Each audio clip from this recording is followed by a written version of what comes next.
Hey guys. This is Star What If. How are you all? Please support to subscribe this channel for watching new interesting stories. So in this video, we will see second part What If Harry Potter Defied the Wizarding World.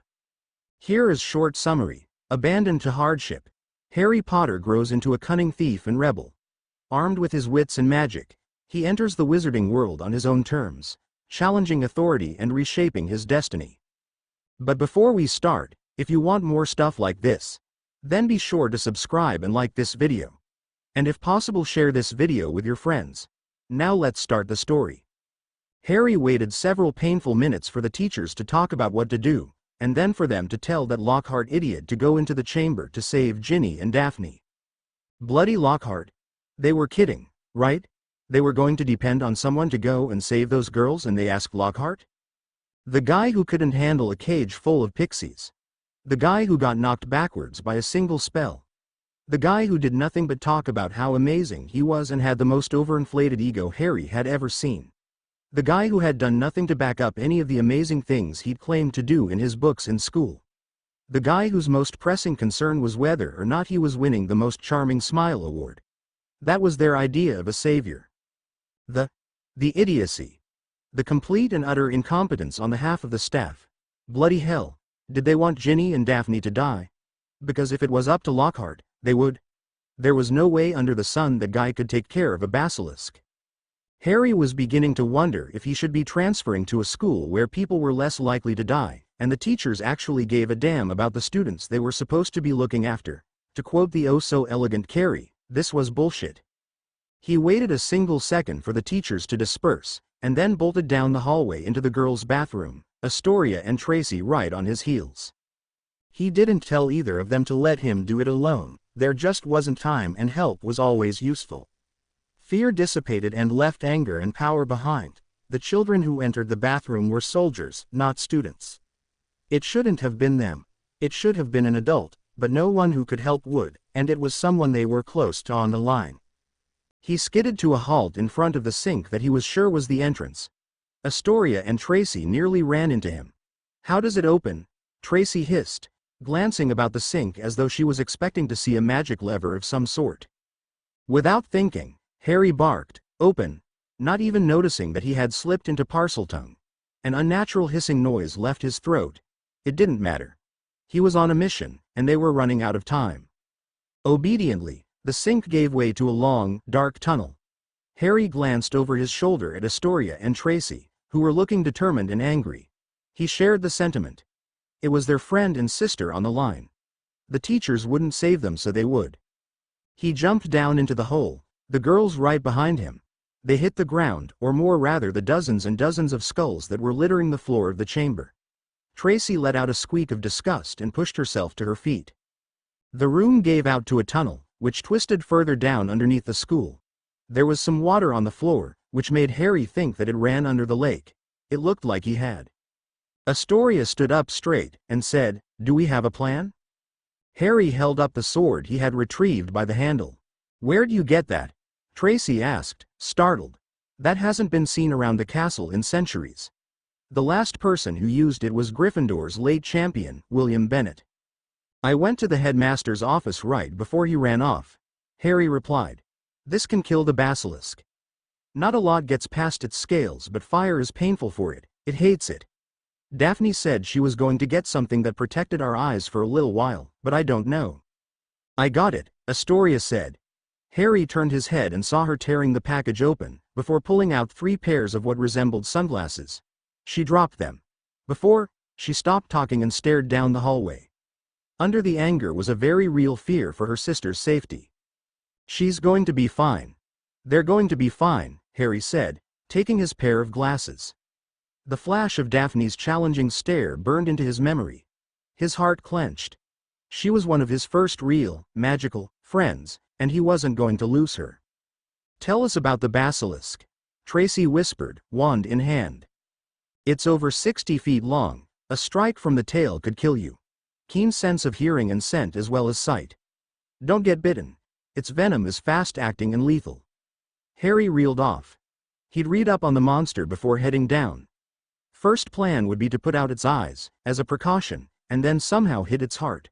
Or its skull, but that would require going through the mouth, not the most inspired idea when dealing with a basilisk, but it's possible. That is such a Gryffindor thing to suggest, Astoria muttered. It'll also be likely to get you killed, you know. Possibly. I live dangerously. Paralyzing charms probably won't work well on something that big, Tracy said cautiously as they began to make their way forward. Maybe we could force it into the water and freeze it. It would slow it down. Keep that in mind, Astoria muttered. There were more skulls the further down they walked, though thankfully they were animal bones, as far as any of them could tell. It wasn't long before they reached an enormous snakeskin. I didn't know basilisks shed, Astoria whispered, stepping over the tail part. It's huge, Tracy muttered. Harry didn't comment. Come on. I think there's an entrance over there, he said in a soft voice. They all put their glasses on and hurried forward. Open, Harry ordered again. The massive door swung open, and after a hesitant second all 3 students walked inside. It was a big place, with long trenches of water going down each side. The light seemed to be tainted green, hanging over them with a heavy air.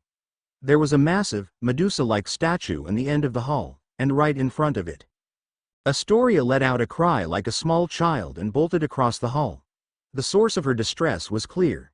Daphne was lying on the floor, completely motionless and pale as death. A few feet away from her was Ginny, also motionless and limp, an expression of pain and fear etched onto her unconscious face. Harry and Tracy were catching up with her, hearing Astoria mutter, Daph, wake up. Don't be dead. Look at me. Was almost physically painful. Seeing his friends like this made Harry angrier than ever before. He dropped to his knees to check on Ginny. The girl's skin was cold to the touch. Harry checked for a pulse and felt a very weak one. He nodded to Tracy before turning his attention to Daphne. Astoria was hanging over her sister, tears spilling down her cheeks. Wake up, Daph. Wake up. She lifted her sister's upper body and shook it. Daphne didn't respond, her head lolling from the shakes it was getting. She won't wake. A strange male voice said from somewhere behind them. All 3 students turned around to see a raven-haired boy in a Hogwarts uniform standing near the Medusa statue, watching them closely. He was blurry around the edges, as if he were something not fully formed. Tracy immediately got her wand out and pointed it at him. Who are you? She demanded. Riddle, Tom Riddle, the boy responded, taking a few silent steps towards the gaggle of students. I wasn't expecting you to know. I put a lot of effort into distancing myself from this old name. Harry got to his feet and leveled a cold glare at the boy. What did you do to them? Me. The boy raised an eyebrow as if he couldn't understand why Harry would ask him such a question. I merely asked that Miss Ginevra keep writing to me. I wasn't expecting Greengrass to follow her down here. House loyalty was not something I was familiar with, you see. Astoria put her sister down. Her slender fingers picked up a small black book that had fallen in between the 2 comatose girls. She raised her eyes to Riddle, which were burning hotly through her tears. What's this? A diary, Tom responded airily. My old diary, to be exact. Most diaries don't knock people out, Harry said. He shot both Tracy and Astoria a meaningful look. If there was one thing an overconfident criminal loved to do, it was to tell you exactly how he got away with it when he thought he was safe. Such was the fragility of genius, it always needed an audience. I worked old magic on this particular book a long time ago, Tom said. It has special properties, if you will. Little Ginny has been writing in it for a few months now. Pouring her little heart into it, she did. Telling me all these ridiculous worries. About how she was scared something bad would happen to her because she got sorted into Slytherin, that there might be something wrong with her, that no one would like her, that she would be in trouble for taking a car to Hogwarts. He rolled his eyes. Listening, and pretending to be sympathetic to the woes of a teenager is exceptionally irritating. But I was patient, I was kind. I helped her hold herself like a natural Slytherin while I drained her life out of her. I was patient, kind. She loved it, she was so lonely and frightened. He smirked at Harry's revolted expression and Tracy's horrified one and continued. She killed Hagrid's chickens and painted the messages on the wall. Why? Because I asked her to. You'll find, I think, that I am very persuasive when I need to be. There was a pause before he said, you know, I was surprised that Hagrid was back at Hogwarts, after I blamed the first opening of the chamber on him. I knew it, Harry growled. You know, that was easily the dumbest choice of victims you could have gone for. That was your best choice? I'm amazed that anyone believed that a half-giant was the heir of the purity-obsessed Slytherin. Harry, Tracy whispered uneasily, but Harry kept his eyes on Tom. He wanted to make him angry, because angry people always made dangerous mistakes. It worked on Dudley and his gang, and it would work on Riddle. Sure enough, Tom glared at him, before saying, "You'd be surprised by what people will do when they're not willing to accept a possibility, Potter." Hagrid was an easy target. He was half-giant, as you said, and he was in a habit of keeping giant, monstrous pets. There was no way anyone would believe his word over mine, an upstanding member of high society.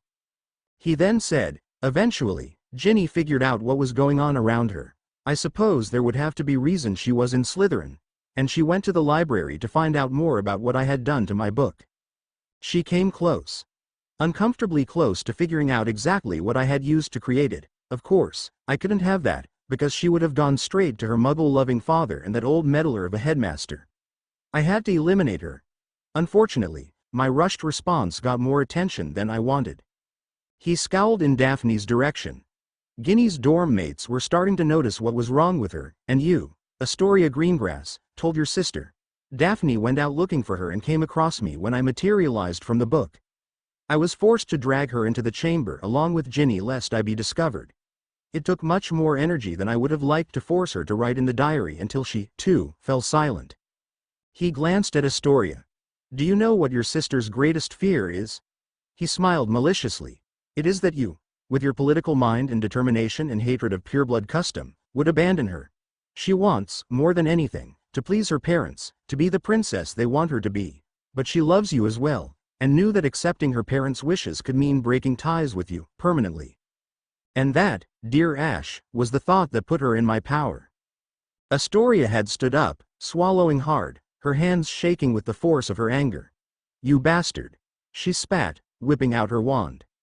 It would have been frustrating, but a minor setback to have 2 deaths instead of 1. But the 3 of you followed her into my chamber, and now things have gotten a little out of hand. Tom concluded, scowling once again. He swept his eyes around the students. Harry was watching him with a cold expression, wand in hand. Tracy had hers pointed at him, ready to respond at any second. Astoria was seconds away from firing a curse. "So if we destroy this diary, they'll turn back?" Astoria eyed the black book with narrowed eyes. "I wouldn't recommend that." Tom's voice had grown sharp, like a whip crack. "If you value everything you hold dear." "You're threatening what we hold dear right now," Harry informed him icily. "What could a little more threat do to us?" Tom's eyes narrowed. "I think you would be wise to heed my warnings." With that, he waved a hand, causing the words Tom Marvolo Riddle to appear in the air. With another wave, they rearranged themselves into the words "I am Lord Voldemort." Tracy squeaked in horror and shock. Harry merely glowered. He had been harboring suspicions that the attacks were connected to him, due to Voldemort being a Slytherin when he was in school and his snake motif. Now he was facing the man who had killed his parents. "You see? I was already using this name when I was in school, among my most intimate of companions only, of course. You didn't think I was going to use my filthy Muggle name forever, did you? I, in whose veins courses the blood of Salazar Slytherin himself, through my mother's family, tie myself through blood to the worthless Muggle father who abandoned me to cold and death because he found out my mother was a witch. No, children, I fashioned a new name for myself, under which I would become the greatest sorcerer of all time." Harry merely listened to this monologue until it was over, and then said, in a tone of incredulity, "You made an anagram of your name? Are you kidding me? Were you 5 when you came up with that?" He snickered, and then started laughing, putting his face in one hand. Tracy gave him a look that clearly said she thought he had lost his sanity. Tom's superior expression had warped into something ugly. "Seriously?" Harry chuckled, before looking up again and fixing Riddle with an insolent look. "You know who I hear doing that kind of thing? Teenage Muggle criminals who are trying to act more clever than they really are." He paused. "But that was what you were back then, weren't you? A petty teenage criminal." "Shut up!" Riddle snapped harshly. "You said you had a filthy Muggle for a father," Harry went on, tapping his wand to the side of his head in feigned deep contemplation. Is that why you decided all Muggleborns had to die? You were throwing a tantrum over the fact that Daddy never wanted you? That's not scary, that's pathetic. Enough. I wouldn't expect a pampered little hero brat like you to understand, Riddle snarled. Harry cocked his head and said, "Oh, I understand perfectly, Riddle. Of course, I didn't know my parents because you murdered them." His expression grew dangerous at that. "I spent my life living with my aunt and Uncle Dursley. Want to know something? They despise magic. I can't count the number of times I was thrown in a cupboard, hit with a frying pan or denied food for days over any little bit of accidental magic. They might as well have dumped me in Azkaban, because the effect they had on me was just the same. I was never happy. I was always afraid and angry. I preferred living in a children's prison to their house, Tommy." Both Astoria and Tracy took a second out of this deadly situation to stare at Harry in blank shock and horror when he said this. "It had a bad effect on me. I lied. I stole. I cheated, but you know what? I'm not going around murdering people, so you became a mass murderer because he didn't acknowledge you." He paused meaningfully and then went in for the kill. "Gee, if his approval meant that much to you, I think there were more likely ways to earn it than murdering him, you know. That did it." Riddle exploded. "I wanted nothing from that WOTHLESS waste of life. Not pride. Not affection. Not comfort. I didn't need him, and I'm glad that I killed him." "But you just said that you became a mass murderer because he never loved you," Harry pointed out sarcastically. "Wasn't that what you meant?" Evidently, the whole situation was a little too much for Tracy, because she broke down laughing. She laughed so hard that tears of mirth fell down her face. Riddle really did look like he was going to explode. His spectral form shuddered violently. "You'll die for this insult, Potter. You and your friends." He spun around to face the Medusa statue. Harry immediately pulled Astoria and Tracy closer to him. They adjusted their glasses and raised their wands while Harry drew the sword of Gryffindor. "Avoid looking at it if you can," he said. "Focus on the body. And remember, get out of the way if it gets close." "Speak to me, Slytherin, greatest of the Hogwarts Four," Riddle snarled. The mouth of Medusa opened, and a massive form slid out of the darkness, curling up in the water trench. Two hateful, malevolent yellow eyes fixed on the trio. It was just as huge as the book had said. Its tail could probably pulverize every bone in their bodies. Their glasses started to smoke. As if they had one mind, they shouted, "Blizziga!" The water froze over, trapping the snake inside, giving them a clear view of its head. "Reducto!" Astoria and Tracy shouted. The snake uttered a cutting scream as the curses struck its eyes. The noise threatened to send Harry to his knees, but he kept his eyes on the prize. Raising the sword of Gryffindor, he darted past Ginny and Daphne and Riddle and right onto the snake's back. He swore as the creature broke loose of its frigid confines, throwing its head back while it was at it.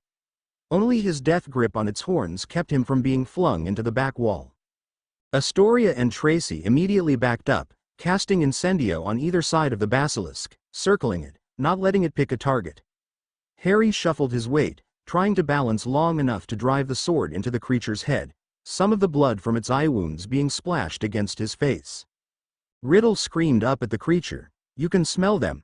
Pick one and stick with it." "Girls!" Harry yelled. "I needed to open its mouth." Astoria's eyes widened behind her shades, and she nodded, yelling, "Hey, snake face, over here," before firing another incendio at the basilisk. The monster swung its head in her direction and lowered down, intending to snap her up. Astoria was backing up, but not fast. She glared defiantly at the creature, not moving an inch despite it being almost on top of her.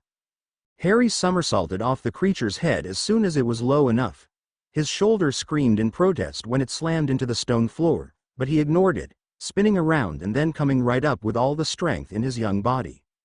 The target hit dead center. Warm blood gushed down on Harry, but there was a piercing agony in one of his arms. He ripped the blade out. It had gone straight through the basilisk's head, and looked at his arm.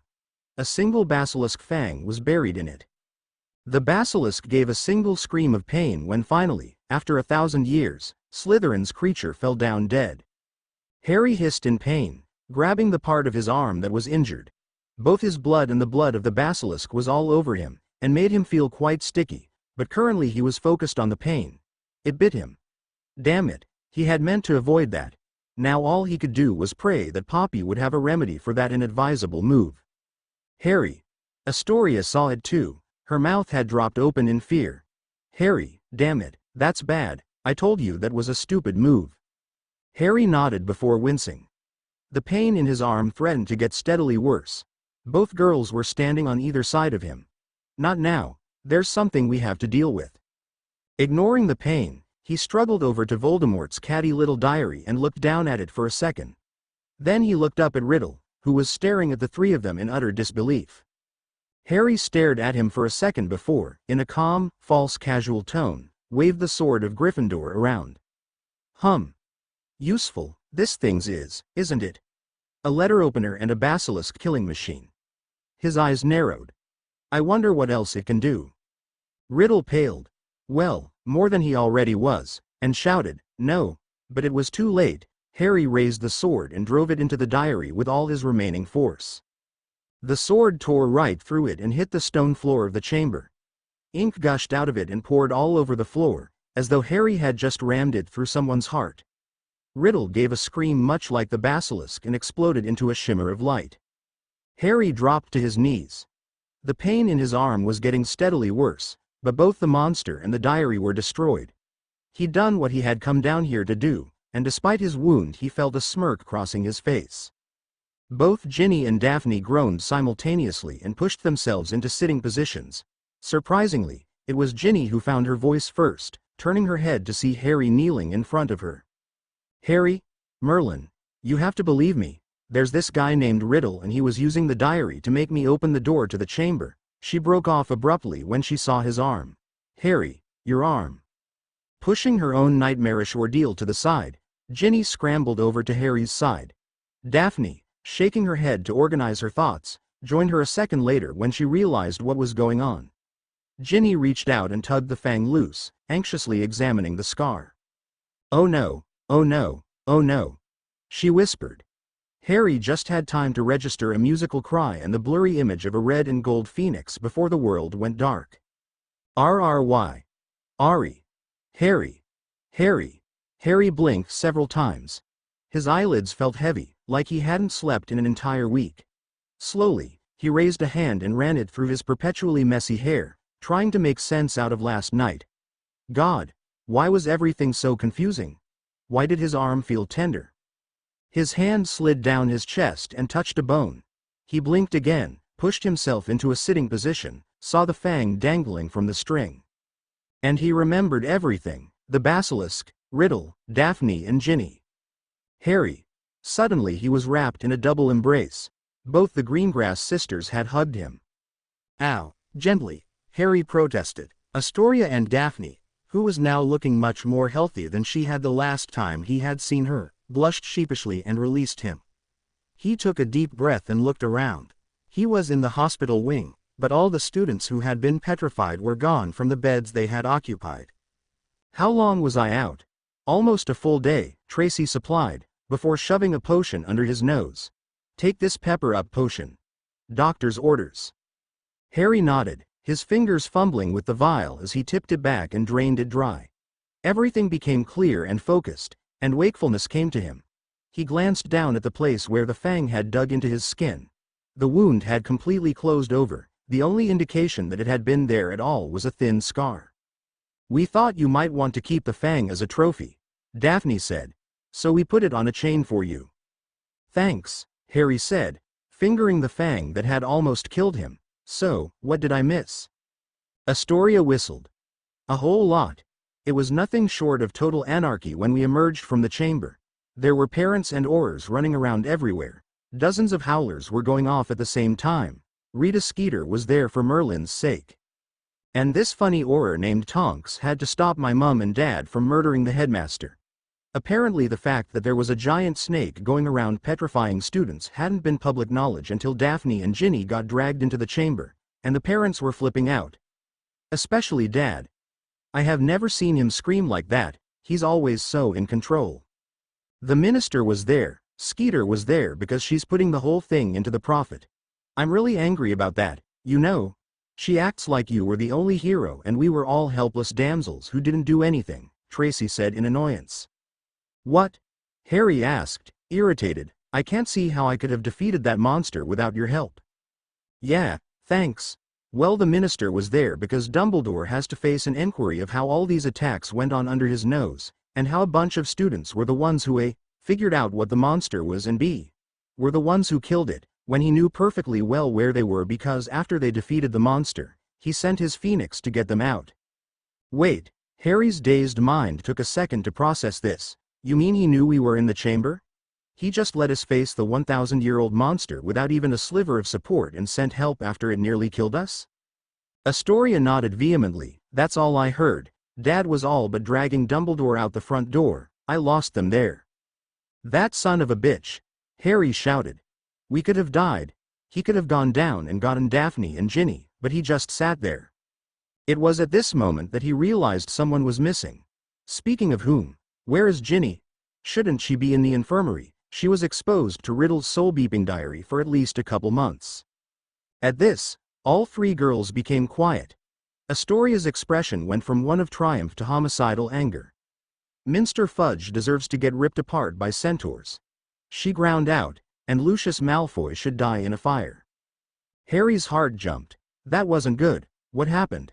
Our minister, in his infinite wisdom, decided that Ginny was the heir of Slytherin. Tracy replied stonily. What? Harry swung his legs over the side and got out of bed, eyes blazing. Ginny, heir of Slytherin. Didn't you tell him what happened in the chamber? Astoria's nostrils flared. Oh yeah, we sure did. But then Malfoy Sr. said that she was obviously using disillusionment magic to hide her identity under a 50-year-old student in an attempt to avoid capture. He said that his son had been reporting her so-called student attacks and threatening behavior for the last 3 weeks. Said she was showing signs of dark magic, because she was furious with her placement, because she was among respectable purebloods when she was a mere blood traitor. He claimed, Daphne growled, that his house elf had recognized her as the heir and was trying to block her from getting to Hogwarts, but she got there by a stolen Muggle artifact. We told Dumbledore too, but he just said that there was no way it could be Riddle, because reviving a memory the way we described takes a branch of magic that doesn't exist. Tracy snarled.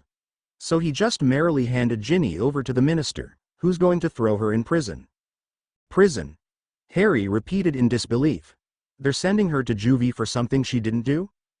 No, not the youth detention centers that you say the Muggles have. Daphne's eyes were mere slits at this point. They're doing something much more insidious, something completely unforgivable. Wizarding Britain has only one jail, Harry, Tracy said. They're sending her to Azkaban.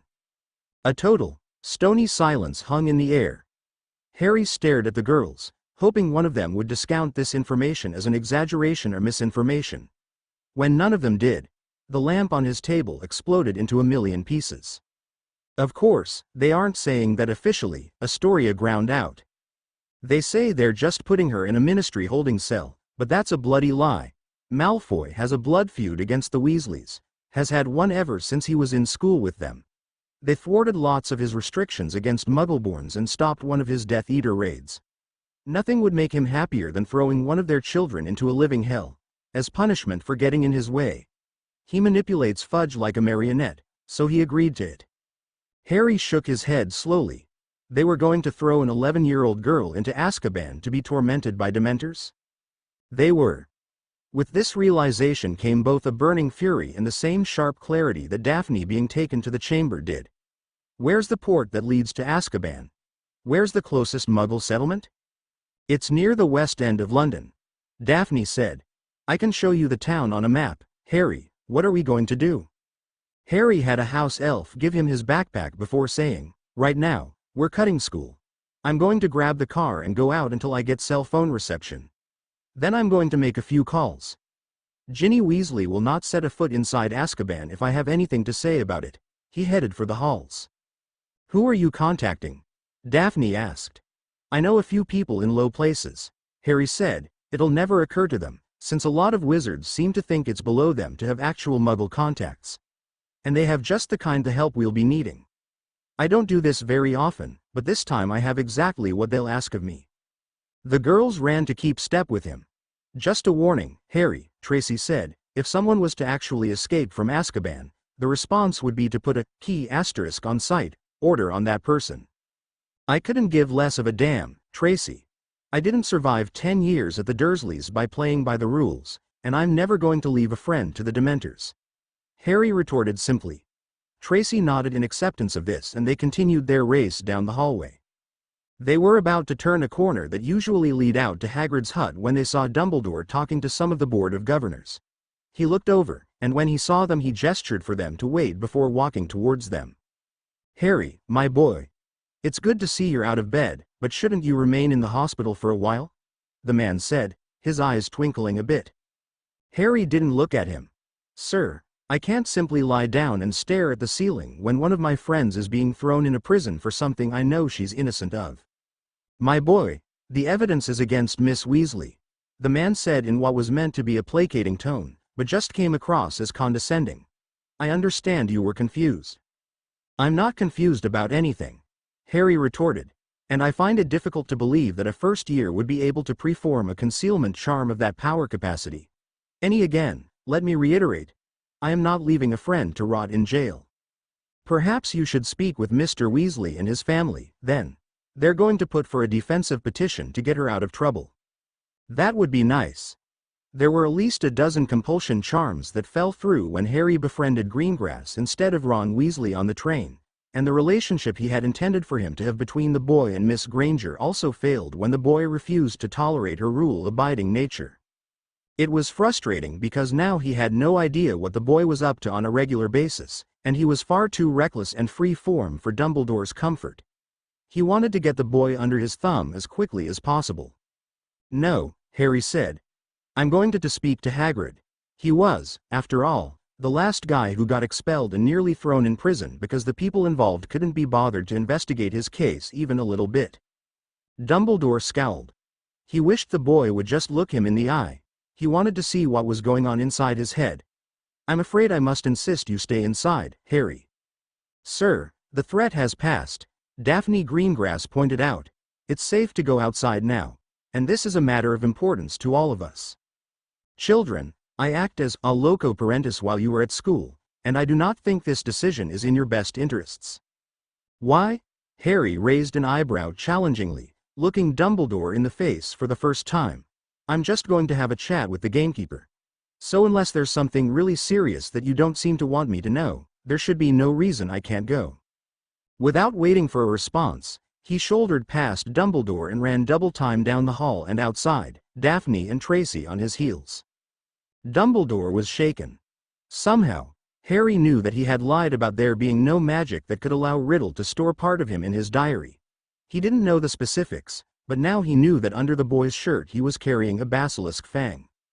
No, he couldn't have that information falling into the wrong hands. It pained him to hand Ginny over to the Ministry. He was under no delusions that Malfoy would merely put her in a Ministry holding cell. But he couldn't have the knowledge of the Horcruxes falling out of his hands, so he wouldn't let any of them believe that Ginny was telling the truth about the diary. There was already a huge debacle after his head because of all the attacks. Daniel Greengrass had demanded he be removed from office. It had taken many favors to hold onto his position, and he wasn't out of the woods yet. The Skeeter woman was already writing about. To defeat Voldemort, the information needed to lie with someone who was willing to make sacrifices for the greater good. He'd have to set up a way to get into the boy's confidence as soon as possible. Perhaps he could pay off the Davis girl. He would keep that in mind. Astoria was following on Harry's heels as they went back to where they had hidden Arthur Weasley's car months before. Mercifully, it was still there and hadn't been hauled for evidence. Rapidly Harry activated it and the girls piled inside. Harry immediately put it in gear and they drove off, onto the tracks and then up into the air. Astoria hit the invisibility gear when people turned to look at it. "I think they might have seen us," she said. "They saw the car, they didn't see us," Daphne responded. "Harry, we can direct you there, just listen to everything I say." It took hours, but eventually the cat touched down in a rain-soaked street late afternoon, near a series of docks that lay against the lake. If you squinted a bit, you could see a tiny island in the distance with something rising out of it. Harry opened his phone, punched in a few numbers and waited. In a darkened bedroom, a phone started going off. A young, tanned hand grabbed it and held it above his face, squinting at the numbers, muttering in irritation over having been interrupted. Raleigh. A girl sighed. You aren't actually going to answer that, are you? Dear, it could be business. Just give me a sec, and you've got my full attention, the young man promised. His partner gave a sultry giggle and lay down again, the blankets wrapped around her nimble figure.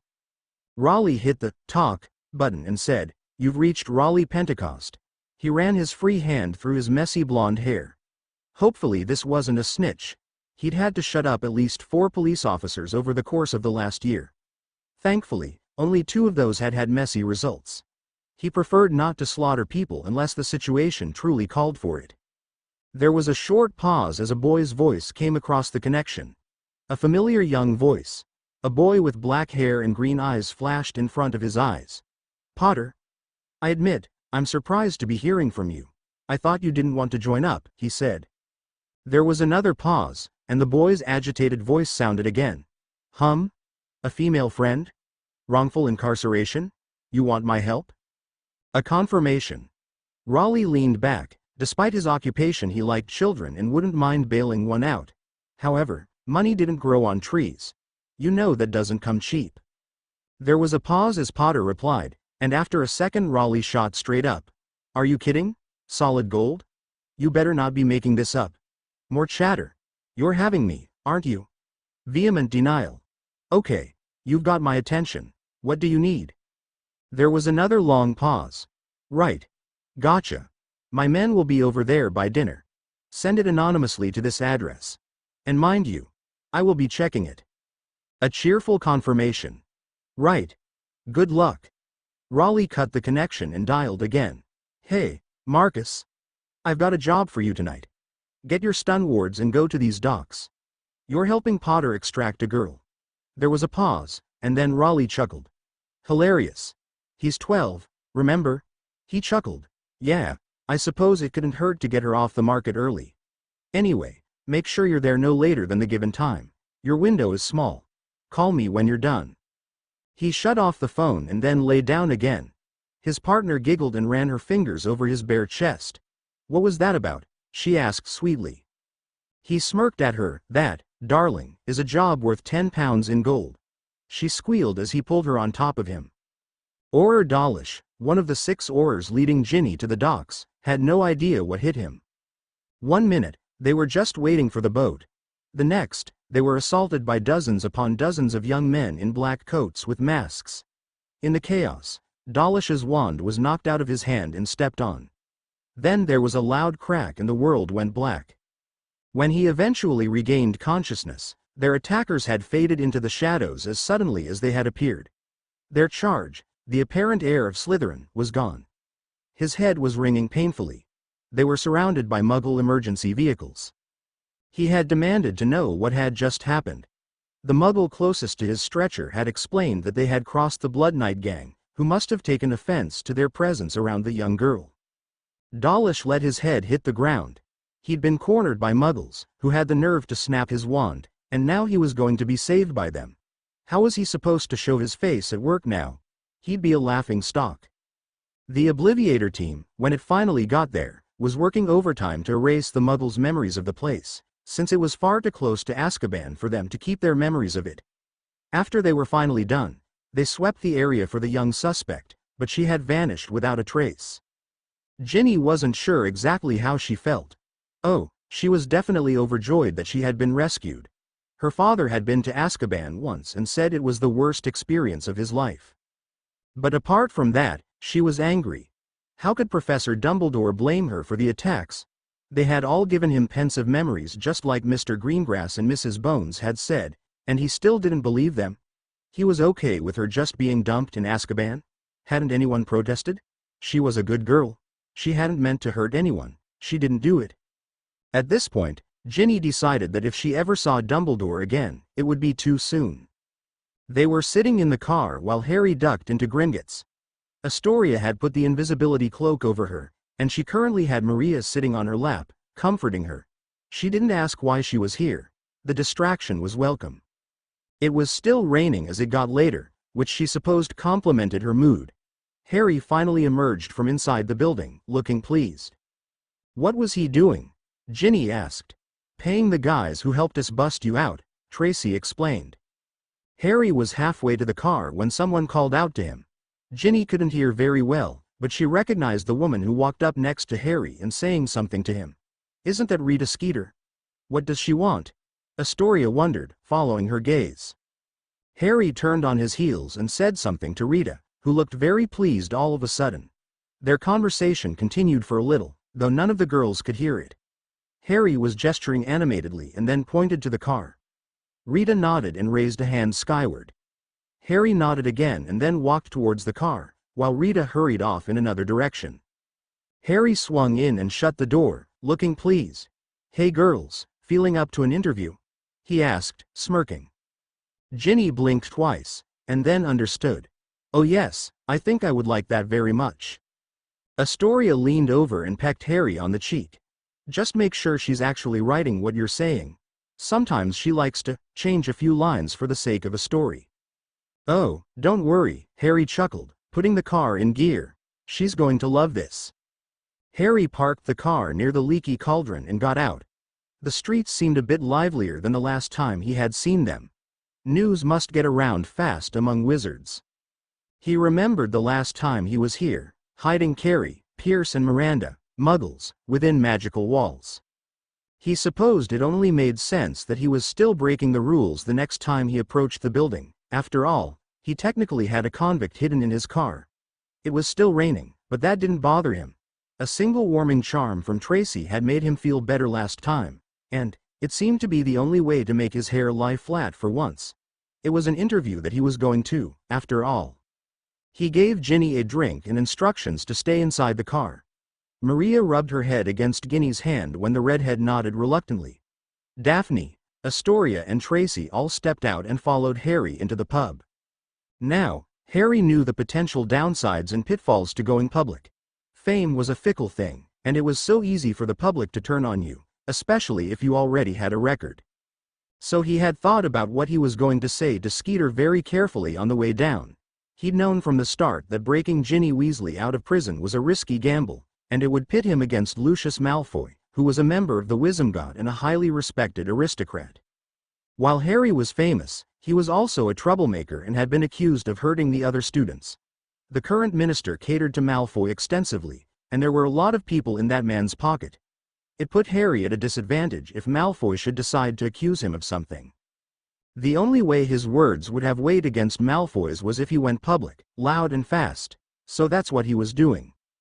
If there was one thing that the public ate up, it was images. If he said his words correctly, they would eat up that image and he could continue to keep his advantage in the strange world he was in. Besides, he didn't have to tell them everything, just everything he felt they needed to know. At any rate, women ate up the troubled but cute image. He knew this for a fact. There were a couple girls a block away who would let him get away with murder because of it. Harry just thought about the letter he was going to send Carrie and the others as they weaved their way through the animatedly chatting patrons, looking for Rita. The lights were overly bright, just like last time, though it could be because it was getting late. There was all kinds of talk of what was going on inside Hogwarts. People were discussing it over beer. He heard at least one father declare that he was having his twins transferred elsewhere. It didn't surprise him, though he missed the kids' names. He spotted Ginny's classmate Megan Rushman sitting next to her father, who was talking rapidly. Perhaps she was being pulled too. There she is. Tracy pulled Harry out of his thoughts, pointing to a nearby table. Sure enough, Rita Skeeter was sitting with a mug of butterbeer and her trademark quill, exactly on time just like them. She was wearing a ridiculous amount of glitter, but Harry didn't care about her appearance. He cared about her ability to write a story. "Be careful what you tell her," Astoria said warningly. "I heard about Rita from my parents. When she hears a story she likes to alter things with her quill when she deems them a more interesting translation of what you're saying. She's ruined a dozen careers by doing so, and she's not very fond of Dumbledore." "Neither am I, right now," Harry responded. "And I think my soap opera of a life will give her exactly what she wants, alterations or no besides. This stuff was going to get out, one way or another. Better for it to come straight from my own mouth than from someone less worried about what might happen to us." Daphne nodded reluctantly and the four of them made their way over to Rita's table. Rita beamed at them and offered them butterbeer. Harry accepted it and eased into his chair opposite to her. "Well, I must say, it's a pleasure to finally meet the boy who lived," she said cheerfully. "You've been the toast of our world ever since you were 1 year old." "So I've heard," Harry responded. "Wish my aunt and uncle had the same high opinion of me. It was weird seeing strangely dressed people bowing to me in the stores and stuff. And after what happened at school, I've been wondering if I should be moving somewhere more safe." "Moving?" Rita asked in feigned shock. "Away from Britain?" Harry offered her an indecisive shrug. "It hasn't been the safest environment. Certainly the last few months have been alarming ones. Have you heard? The heir of Slytherin escaped custody just before she was taken to Azkaban. The Aurors were attacked by a Muggle gang, of all things." Rita leaned forward a bit. "You wouldn't happen to know anything about that, would you?" Harry met her gaze evenly, smirked a bit and said, "Not a clue, miss. But really, do you honestly believe that an 11-year-old girl from a family who was staunchly against Voldemort during the last war is the heir of Slytherin?" His grin widened slightly when he saw Rita wince at the name. "You think little Miss Ginny Weasley was framed?" Rita asked curiously.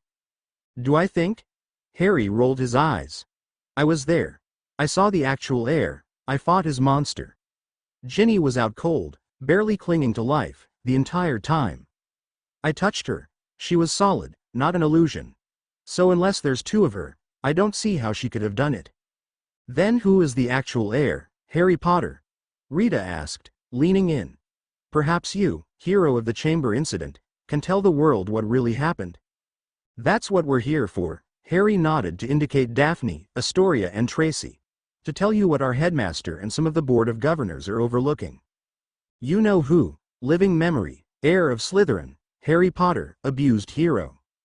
By Rita Skeeter, as most of you are undoubtedly aware, for the last 4 months our children had been ruthlessly attacked within the walls of Hogwarts itself by an unseen enemy. The building, having been repeatedly declared unassailable by both its headmaster and the teachers, had been playing host to an 1,000-year-old beast that had gotten loose from its hiding place. The fabled Chamber of Secrets, a place that was thought to only exist in folklore and hearsay. After 4 months and 10 children put in the hospital, 2 students, Ginny Weasley and Daphne Greengrass, were kidnapped by the creature and taken to the chamber. They were given up for dead by the teachers, who gave up after defense against the dark arts teacher Gilderoy Lockhart fled the castle rather than face the monster to save the 2 girls. Now, I'm sure many of my readers are crying foul at this. A school full of competent, magically skilled teachers, including one Albus Dumbledore, defeater of Gellert Grindelwald, and none of them were willing to face the creature for the sake of 2 innocent children? This has dark implications cast upon the staff, since it was only when 2 pureblood girls were attacked that they took action to have the school evacuated. This is heedless to the fact that 10 Muggleborn and half-blood children had already been turned to stone over the course of 4 months, and this didn't garner so much as a change of schedule within the building. The teachers were simply continuing their days as though nothing out of the ordinary was occurring, instead of evacuating as soon as the first victim turned up. It seemed that Ginny and Daphne were condemned to die in the cold, dark chamber, completely at the mercy of the monster. But, as it turns out, all hope was not lost. Luckily for the children, their devoted friends and family Harry Potter, Tracy Davis and Astoria Greengrass went beyond the call of duty. They braved the possible danger to locate the chamber, go in and rescue them. These 3 children, cut off from all forms of adult support and no one willing to help them, did something that many adult wizards have died in the attempt. They fought and successfully slew the monstrous basilisk, Salazar Slytherin's first familiar, which had been preying on their fellow students. How these children, who have suffered from lackluster defense teachers for 2 years, have managed to do this is staggering and a testament to how powerful and intelligent they all are. Surely they will be a force to be reckoned with when they come of age, particularly Harry Potter. Already known for his defeat of Voldemort at 1 year old, Potter managed to draw the sword of Gryffindor, which had not been seen within the castle for the last 5 centuries, and used it to slay Tom Riddle's monster. Now wait, many of you must be saying, wasn't Ginny Weasley the heir of Slytherin? After all, Board of Governor Lucius Malfoy declared that she was hiding under the identity of an old student and behind a disillusionment charm while she was carrying out the attacks. However, The other witnesses in the chamber have boldly claimed that this was a falsehood, and that Ginny was a victim of the attack, not the perpetrator. Ginny was as frightened by the attacks as the rest of us were, her dorm mate, Astoria Greengrass, stated. The real controller was the diary that she'd been slipped before she came to school. She then placed a destroyed diary on the desk before me. Although it was ruined, I didn't need an unspeakable degree to tell that it was reeking of dark magic. Harry went on to explain that the diary itself had been holding a living memory of Voldemort back in his school days, when he was known as Tom Riddle. But further discussion of this topic has led to another shocking discovery. Harry Potter, Hogwarts' golden student, may not be so golden after all, not with the life he led before he came to Hogwarts. Today intrepid reporter Rita Skeeter, had a long and fulfilling chat with Harry Potter about both the vindictive attacks on our youth and his own troubled history. Did you, at any point, question the logic of going after an ancient monster with only your friends for backup? It did. Right when its fang dug into my arm and poisoned me. T&D laugh, but honestly, I spent the last 4 months watching them do nothing. I wasn't sure they'd help even if they knew what the monster was or where my friends were. Basilisk poison. That's lethal. Has few known cures. How did you survive? The headmaster's familiar is a phoenix. It entered the chamber right when I passed out. Phoenix tears can heal anything. Were you friends with Ginny Weasley? I confess I only knew her casually, but she was a shy girl, and very nice. She showed me how to get to the platform before my first year. Outside of a few encounters with her older, twin brothers, I'm not well acquainted with her family, but they sound like a very friendly, loving group. Harry, how did you know where to find the chamber? I had been in the library for several days before Daphne and Ginny were abducted. I was researching both what could have caused the petrifications and my own family history. During Dueling Club, Draco Malfoy had conjured a snake that menaced some of the viewers. Without thinking, I spoke to it, and it understood me. You can imagine I found that confusing. I had to find out from a book that I was a Parselmouth. A Parselmouth? That's a rare gift. The most notable person who used it was Salazar Slytherin. Yeah. I had a whole bunch of people accusing me of being the next Dark Lord after they heard me use it on those very grounds. They seemed to think I was the heir. It was another part of the reason I was in the library. I wanted to get away from it. You had to look up your family history? Didn't your aunt and uncle tell you all about your parents? Incredulous laugh. Vernon and Petunia? Are you kidding me? Petunia despised my mother and anything that had to do with magic. They pretending that there was no magical world, and that magic didn't exist. I spent 10 years believing my mother and father were drunken, irresponsible layabouts who died in a car crash and dumped me on their hard-working relatives. Shocked. Lily and James Potter, irresponsible drunks. The two noble witch and wizard who sacrificed their lives to save the world and their son. That's a travesty of justice. Why on earth would they tell you such a falsehood? Didn't they at least tell you about you-know-who? I don't know, and no they didn't. I'm not sure they even understand exactly who you-know-who is, because why would they concern themselves with the problems of a freak? Why are they even taking care of you, then?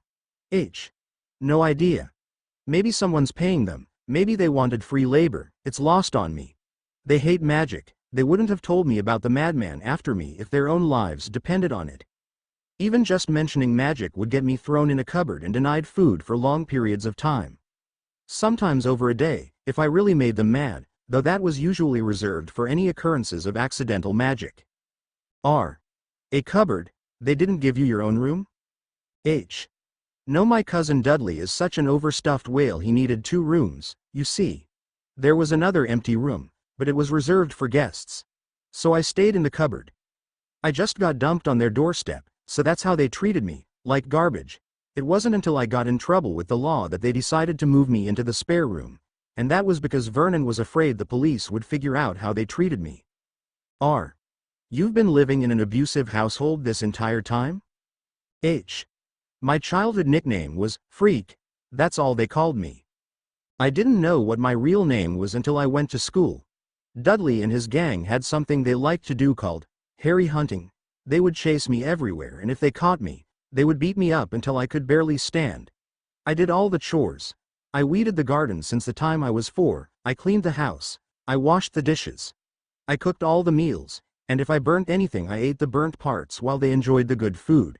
It was so bad, you know what I did? R. What? H.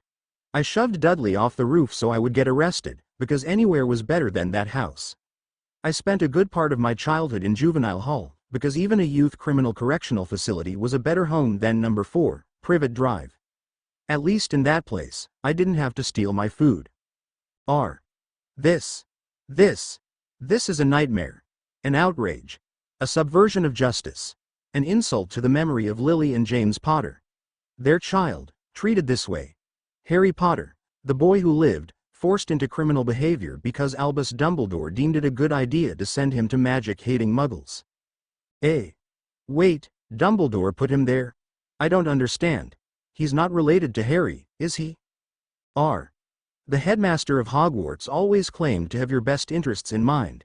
He somehow claimed magical guardianship of you after Sirius Black's incarceration. A. Isn't that considered attempted meddling and subverting of an heir? R. It could be, but he never divulged any information about Harry's situation, and he's been held in highest esteem for years now. Tell me more about the chamber, however. H. Well, I saw the last message after my friends disappeared. The teachers told Lockhart to go find them. I mean, really, that guy. I had him as a Dada teacher for a year and a half and I've never seen him cast a single powerful spell. During dueling club, Professor Snape knocked him over with one Expelliarmus. Were they honestly expecting him to save them? A werewolf would have made a better rescuer. R. We heard he fled the castle soon after being told to search the chamber. H. Snorts. Why doesn't that surprise me? Anyway, myself, Astoria and Tracy all ran down to the girls' bathroom, where the entrance was. I opened it with Parseltongue, and we jumped into the chamber. From there, we walked for a little before finding Ginny and Daphne. R. So what exactly did the diary do? A. I'm not clear on the details, but somehow it allowed Riddle's memory to possess Ginny and force her to open the chamber. He went through her memories to get his targets. They were all students who had interacted with her at some point. At the end he meant to simply take her to the chamber and drain her of her life force. Daphne was looking for her and saw him materialize, so he took her too. R. So you know who is the heir of Slytherin? T. So it would seem. Now, if someone would kindly lift the accusations of Ginny Weasley, I'm sure she'll turn up again. R. You're sure you don't know how she vanished? H. Smirks, not a clue. And that concluded our interview, which leaves a lot of questions to ask. Why did Dumbledore leave Harry with muggles who abused him? And why would Lucius Malfoy, supposedly an upstanding citizen, accuse Ginny Weasley of being the heir of Slytherin when he had formerly worked with the man, albeit supposedly under Imperius? Why is Harry Potter being forced to live like a criminal after what he did for the magical world? Exactly how much did Dumbledore know about the chamber? After all, the Phoenix appeared to heal Harry's injuries after he defeated the basilisk. Familiars usually can't go places that their masters aren't aware of. If he knew about the monster, why would he abandon 2 girls to it and leave their rescue on the shoulders of 3 students? Are any of our children safe at Hogwarts? The year before this 6 of them were attacked by a starving Cerberus, and then this. Is there a conspiracy to destroy the school and anyone who attends it afoot? And how much about Harry's situation and you know whose history does Albus Dumbledore know about? Remember, this living memory had been attacking students right under his nose. One thing's for sure, you can count on this reporter to keep digging until she has the truth. Petunia Dursley was making lunch for herself and her husband when she looked out the window and gasped. Dozens upon dozens of owls were all flying towards their house.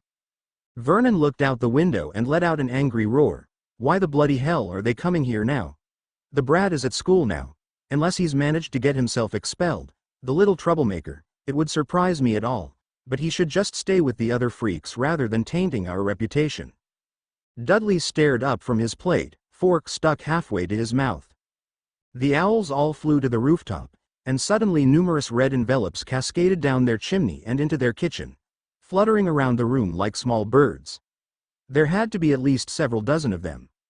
One of them opened. Petunia and Vernon had to throw their hands over their ears as Molly Weasley's voice, amplified 100 times, echoed through their house with the force of an explosion. "You selfish cow! How dare you treat Harry Potter that way? How dare you make up such demeaning lies about his parents? I ought to march over there and transfigure you and your lard tub of a husband into pigs, just like you were inside. That child was depending on your care and you treated him like garbage. You call yourself a mother?" Then another went off, then another, and the Dursley house began a cacophony of noise and screaming voices, the victims of which were all lying on the floor with their hands clamped over their ears. The noise could be heard for blocks.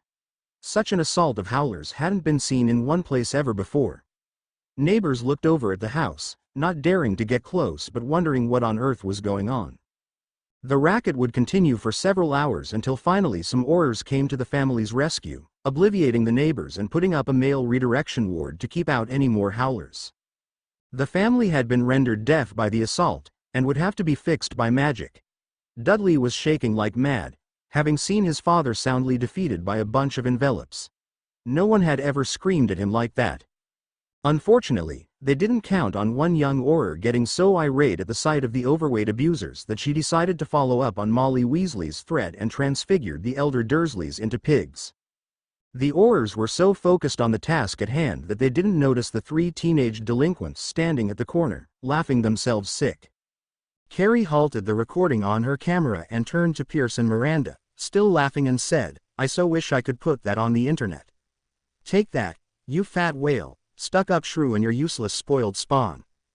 Miranda, in stitches from laughter, could only bobble her head in agreement. Pierce then suggested, "We should totally put that on over the speakers at his school when he gets back to it." Carrie's eyes lit up with maniac amusement. "I like that idea." The Auror who had done the transfiguration got nothing more than a stern reprimand from the squad leader, who looked like he was trying to hold in some very unprofessional laughter. The 3 Muggles were temporarily moved to St. Muggo's for care, after which they would have their memories of the hospital removed. A few Aurors discreetly high-fived the female Auror when they were certain the higher-ups weren't looking. It was obvious where the people's sympathies were lying. Time skip. 2 days later at Hogwarts, Albus Dumbledore was under a similar assault, but he was not getting howlers, although plenty of those had been pouring in. No, he was taking it from all the people who had opted to come in person to express their displeasure. "You knew the chamber had been opened," Daniel Greengrass roared at Dumbledore, his face the very picture of fury. "You were going to abandon my daughter down there? Couldn't you have even attempted to look for the chamber's entrance? You sent your least competent staff member to search for her and her housemate. That monster could have killed her and my youngest child. What the bloody hell were you thinking?"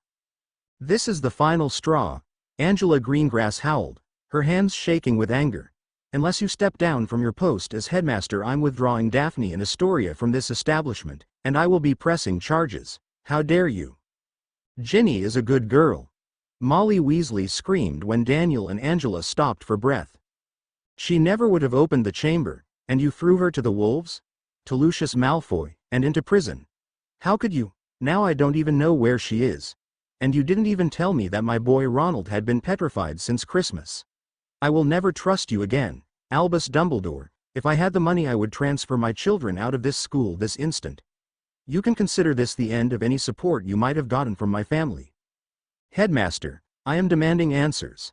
My son was petrified for an entire month and not a word from the staff." Sophia Diggory threw her 2 cents in. She was a slender woman from whom Cedric had gotten a lot of his good looks, but right now her face was red with righteous outrage. "I was told this was the safest place in Britain," Michael Thomas cried. "But you were keeping a monster in your basement, and a couple of kids had to fight it. How much did you know about that thing?" "My daughter and heir could have been killed," shrieked Sakura Davis, expressive brown eyes alive with rage. While she spoke, she was shouldering her way through the crowd with intent on at least punching the old man, though she was deterred by a hastily cast Protega. "You left her to fight a monster that kills most adult wizards who challenge its kind instead of going down yourself. How dare you? Is it true that you only began an evacuation after 2 pureblood girls were attacked?" demanded Marcus Abbott, waving a copy of that day's Prophet over his head. "What about the other children? Did you even try to protect them?" Did you not take the precautions to take care of our children? Michelle Pritchard demanded, clutching her daughter's hand tightly. Did you honestly let the imprisonment of Ginevra Weasley stand without even an enquiry? Serena Pritchard was standing next to her mother in the office, watching the scene before her in a mixture of terror and awe. She'd been the last student to be depetrified at the end of March. She'd been lucky enough to have only been frozen for a week. Her mother had waiting for her to wake up. Unsurprisingly, her father had been absent. Serena had heard all the news and reaffirmed her belief that Ginny was not the heir of Slytherin, citing their friendship as the reason for it. She was both amused and appalled by the content of Harry Potter's interview with Rita Skeeter. Had the woman made that up, or was it all true? After her mother had finished expressing her relief that Serena was alive, she had marched herself and her daughter straight upstairs, not prepared to leave until she got a straight explanation from the headmaster. They had walked into an office that was all but crammed to standing room with other furious parents, all demanding the answer to the same question. Serena was barely able to fit in past the door, and their voices were nearly drowned out by all the shouting. Her ears were ringing from the noise. She had never seen anything like this except for recollections of the Death Eater trails that she had heard from her father. Fawkes was flying overhead in distress, despite not being the target of ire. The phoenix was feeling the negative aura of the room, and it was starting to drive the gentle bird into distress. Dumbledore had put up a shield charm around himself, and was watching the crowd in front of him as though he couldn't believe this was happening. He couldn't. He had always been respected and admired by parents. He had never seen their outrage directed towards him. He understood that not everyone understood the necessity of the greater good, but this was something else entirely. How had things gone so wrong? What was supposed to be a simple test of strength and character for Harry had turned into a debacle he was rapidly losing control over. All the boy was supposed to do was solve the puzzle, realize what was causing the attacks, and confront the one responsible. He had known about the basilisk after the first attack, but had refrained from commenting because he needed to see if his hunch was correct or not. He had to make sure Harry was still going down the correct path, after his troubled childhood. More drastic measures would have had to have been taken if the boy had simply sat idle while his classmates were being attacked by some unseen enemy. Dumbledore would have had to pull him out of his apathy and install some heroic tendencies in him.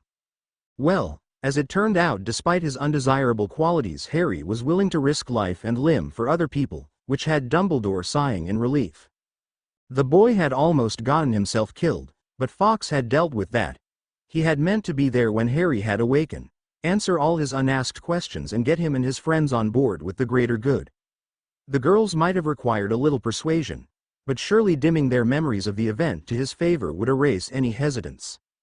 Unfortunately, some Muggleshad had the audacity to intervene on Ginny's escort to the minister, allowing the girl to escape with knowledge that could potentially lead to the Horcruxes being discovered before the time was right. The publicity that had gathered only had fuel added to the fire when Davis had gone to her mother before he could obliviate her memory of the chamber. Then this prophet had come out, and it was going steadily downhill from there. He had had but a mere suspicion that Riddle's diary was a Horcrux, and he had wanted Harry to confirm it with the way he destroyed it. The only good thing he could see coming out of this mess was that he now knew for sure that Voldemort had created Horcruxes. Harry Potter. He knew he should have stunned those children and dragged them back to their dorms. He went to the prophet? To Rita Skeeter? This was a public relations nightmare worse than the last time the chamber opened. Forget stunners. The minute that boy returned to school for third year, Dumbledore was rewriting his memories. He couldn't afford to have the boy who lived behaving this way. When he was finished modifying the boy's mind, he wouldn't hear a word against his beloved headmaster. But first he had to make sure he still was headmaster by the time the lad's third year had rolled around. I assure you all, he addressed the crowd of parents, the safety of the children has always been my #1 concern. But you didn't even search the castle after Colin was petrified, the pureblood girl Serena Pritchard chimed in from the back. Damn those girls for inciting Slytherin tendencies in Ginny. If she had just remained the meek like Harry Potter worshipper, he wouldn't be in this position. You didn't even change the schedule. Are we supposed to believe that?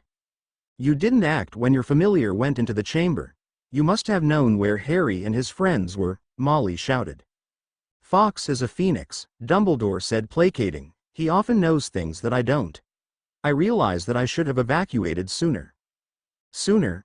No kidding. What exactly were you waiting for? Michael Thomas demanded. And correct me if I'm wrong, but several half-bloods and Muggleborns were attacked, but you only acted after Weasley and Greengrass were attacked. Is this a way of saying that your primary concern is the betterment of purebloods, not the rest of us? This caused a lot of shouting and protests from the other parents, some agreeing while others denying they had received any special treatment. I am not a supporter of pureblood dogma, Dumbledore said firmly. It was true, after all. He knew that Muggleborns and half-bloods were essential to strengthening the weakening pureblood lines. However, this required keeping as many of the scions of those pureblood lines alive, no matter how they behaved. He figured with a little rehabilitation even Bellatrix Lestrange could be an upstanding member of society. His spy didn't share the sentiment, but he worked with Dumbledore because it was the only way, so he didn't do anything about it. And he was the one Dumbledore gave all the critical information to. Ron Weasley and Padma Patil were both attacked before Ginny and Daphne were taken to the chamber. I was certainly not stalling in hopes of damage being done to those that Voldemort's kind considered lesser bloods. This, for some reason, did little to mollify his audience. Some had started shouting again. Serena Pritchard and her mother were staring at him as though they couldn't believe he had just said that. Daniel threw off a cannon-like blast with his wand. The crowd quieted and turned their attention to him. He looked about, picking out his fellow governors in the crowd before nodding sharply at them. A piece of paper was rapidly conjured and passed around the room, with many parents writing on it. I understand this has been a difficult time for many of you, but the children have come to no permanent harm. I merely wish to continue things as they are, since the beast is slain and everything has turned out for the best. Dumbledore said. Send them back to Hogwarts next year and I promise that I will have a replacement defense against the dark arts teacher who will make up for the last two. What is this? Angela gave Dumbledore a look of utter contempt and slapped the paper down on his desk. That, Headmaster Dumbledore, is what we call a no-confidence vote, she declared coldly. The teaching staff is to be looked over and a new headmaster selected. Dumbledore widened at this. Him, lose a post at school? That could have devastating implications for his reputation, since many heirs went to Hogwarts and he was tasked with their safety. If the elite of society didn't trust him with their children, that would send a message that he was not to be trusted at all. He was about to roar at the insolent woman and cast a mass obliviate when the door suddenly swung open. Serena Pritchard squeaked and said, "Make some room. The head of the DMLE is here." Dumbledore went even whiter as Amelia Bones politely edged her way through the crowd and towards the desk. The room grew quiet again. When she reached him, she regarded him coldly. Her niece Susan had had a friend named Hannah who was one of the victims. Albus Dumbledore, this is a requirement from the Ministry. The school is to be shut down and investigated. You are required to appear before the Wizengamot for an inquiry this Thursday. A cheer went up from the audience and Dumbledore went from white to green. In Little Whining later that evening, Harry was reading the evening edition of The Prophet on the Dursleys' lawn. He'd received an owl about Hogwarts being closed a few months early and headed straight home after his friends were picked up by their house elves. This time, his aunt and uncle hadn't even let him inside the house. They had just taken one fearful look at him and slammed the door in his face. Now safely away from the wizarding world, Ginny Weasley had emerged from under the cloak and was petting Maria, listening to Harry read aloud. Most of the people were crying for the ruling of her being put in the ministry holding cell to be repealed, but until it was said officially she was going to stay with Harry. From the moment they had entered the Muggle neighborhood, Ginny had pestered Harry with questions over just about everything she saw, from gardening tools to television sets to cameras that captured non-moving pictures. She had met Carrie, Miranda and Pierce when they came to see Harry return. She had, at first, been embarrassed and curious, having never met any Muggles before. They won her over quickly and now the five of them were laughing crazily over the recorded footage of the Dursley house being attacked by howlers. I can't believe that really happened, Harry laughed, watching the shaky recording. Carrie had apologized for that, saying that she'd been laughing too hard to hold it steady. Not surprising at all. Damn. No wonder Vernon had looked like he was going to pass out when he saw me on the front steps. I thought they would have obliviated their memory of that. I get this feeling that they wanted to make a point, Miranda said, pointing at the Aurors who had just turned the corner. You seem to mean a lot to some of these people. About that, I still don't really understand that, Harry said. Okay, maybe I blew up their master when I was in my cradle, but he was only one guy, and I had absolutely nothing to do with the rest of the war. I think I could hear Mum, Ginny said, listening carefully to the words being said. After a second she smiled. Yes, she's definitely there. Mum's howlers are legendary. I've seen her preparing ones to send to the twins or Ron, and I wouldn't like to see what it's like to be on the wrong end of one, much less. Her eyebrows scrunched a bit as she tried to count the ones floating outside the windows. 25. There's probably more inside the house itself, Pierce chuckled. It was the loudest thing I had ever heard. This is like the last 10 Christmas and my birthday all rolled into one. Harry laughed as he watched the female Auror transfigure Petunia and Vernon into pigs, her hair turning from pink to bright red as she did so. Whoa, never seen that before. We thought it was a wizard thing, Miranda said, pointing as the Auror's hair changed back to pink. See? Everyone glanced at Ginny, who ducked her head and smiled sheepishly under the scrutiny. She's a metamorph, the small redhead explained. A what now? Pierce asked. It means she can take on any shape that she likes, Ginny explained. Expressing her emotions can result in changes in hair or eye color. I've never met one before. Harry closed Carrie's camera, giggling madly. I've gotta find that girl's name and thank her for that, he said. That would be the best makeover anyone ever gave Uncle Vernon. The kids snickered. Harry looked over the newspaper, scanning the columns. Harry, I'm not sure I like some of this, she said, pointing at some of the later articles. You said in your letters that it's like they're expecting you to do something. And it says here that one of the reasons Headmaster Dumbledore has been suspended on a no-confidence vote is that he knew you were in the chamber fighting the monster but didn't do anything. Was that confirmed? Harry asked, leaning over the page. It seems to be popular consensus, though he never used so many words. The Department of Magical Law Enforcement seems to be looking into the Chamber of Secrets incident more thoroughly. Carrie responded, leaning over the page. Hey Ginny, good news it seems. You're officially no longer the heir of Slytherin. Ginny cheered at this, smiling happily. That's nice to hear. I have to go back to the burrow today then, she said. I missed my mum and dad. Harry grinned. Well Ginny, here's something for your father. I hear he's interested in Muggle works. He gave her a small box filled with a phone, a Pez dispenser, a snow globe and a couple other Muggle knickknacks. Tell him I'm sorry about his car trouble. Ginny smiled radiantly at Harry. You know Harry, she said. I grew up hearing all kinds of stories about you. There are dolls and storybooks all keyed to you. I kept imagining what you'd be like when I finally met you. And you're different from the stories. I am. Yes. But honestly, I think the real you is better. Not perfect, but better. The redhead finished, looking a little embarrassed but managing to hold his gaze. Ah, Pierce cooed, causing both Harry and Ginny to blush fiercely and scramble to their feet, looking up at the older boy with identical mortified expressions. Whoa! Miranda yelled, drawing everyone's attention to her. Guys, did you miss this? It's kind of important. What? Harry demanded, staring at her. Miranda jabbed a slender finger at the bottom of the column. There, right there, in itty-bitty writing at the end of that DMLE article. Harry Potter's magical guardianship still belongs to Dumbledore, but if he loses it, it will go back to mass murderer Sirius Black. Harry was at Gringotts. It had been a year since he was last here, with Hagrid. He hadn't really had any desire to get entangled in the world of money handling, and he didn't trust himself not to do something stupid in a place where thieves were decidedly less well received than the usual society. But the revelation of the reason Sirius Black was in prison had sent him here on business. He remembered the man from the images of his parents' wedding, a smiling, laughing man. James's closest friend. He betrayed them? Murdered 13 people? Harry's mind was spinning. He wasn't sure if he could trust anything he was hearing. People that close didn't just betray each other. It's like that person is an extension of your soul. You can no more betray them in such a way than you can cut off your own hand and cast it away without agony. He knew this, because that's how he felt about Carrie, Miranda and Pierce, and about his magical friends.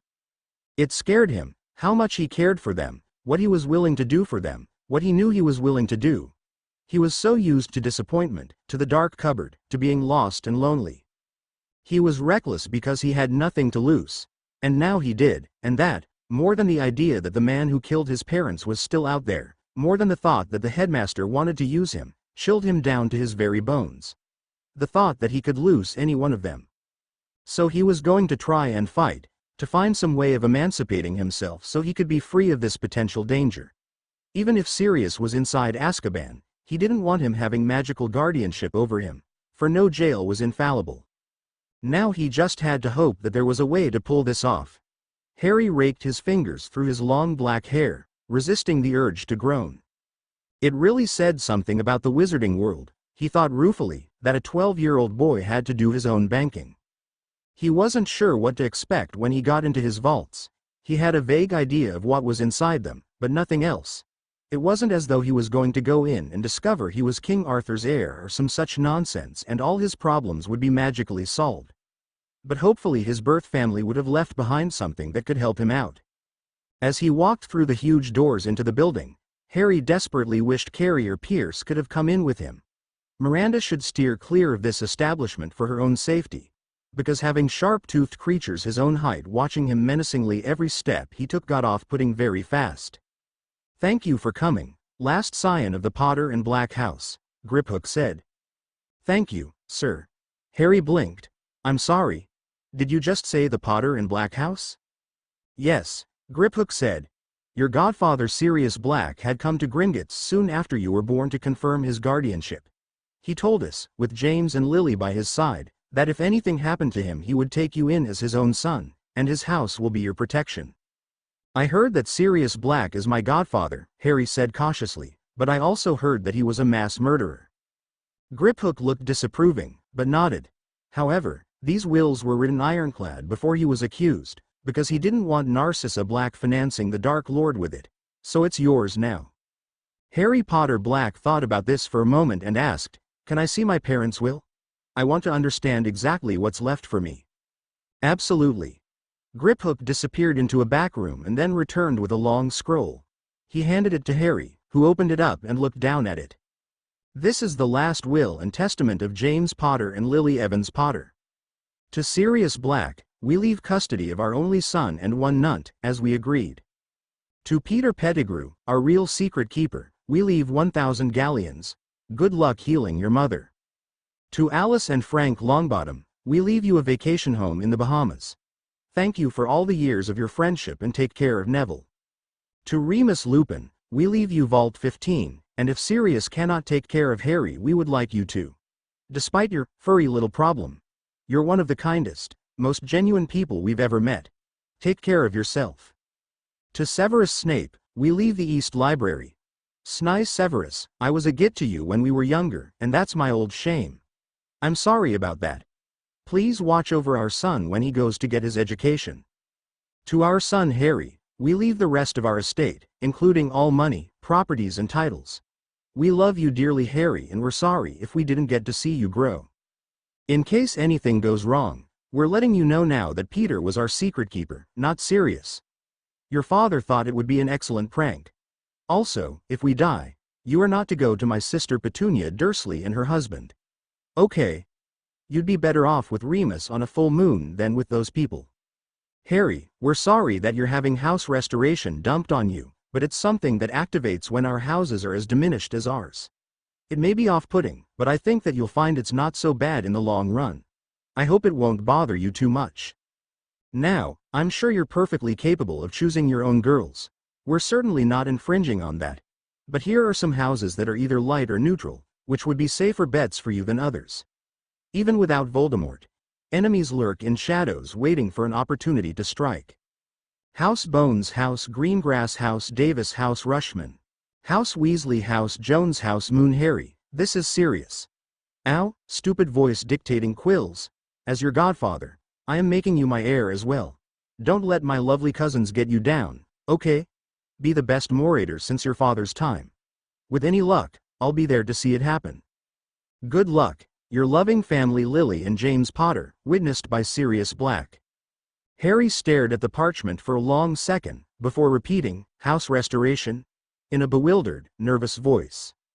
Griphook raised a solitary eyebrow. "You've never heard of it?" he said. "Strange. I would have expected someone who's the heir of two ancient houses to have been made aware of this, especially two very old houses who are down to their last branches."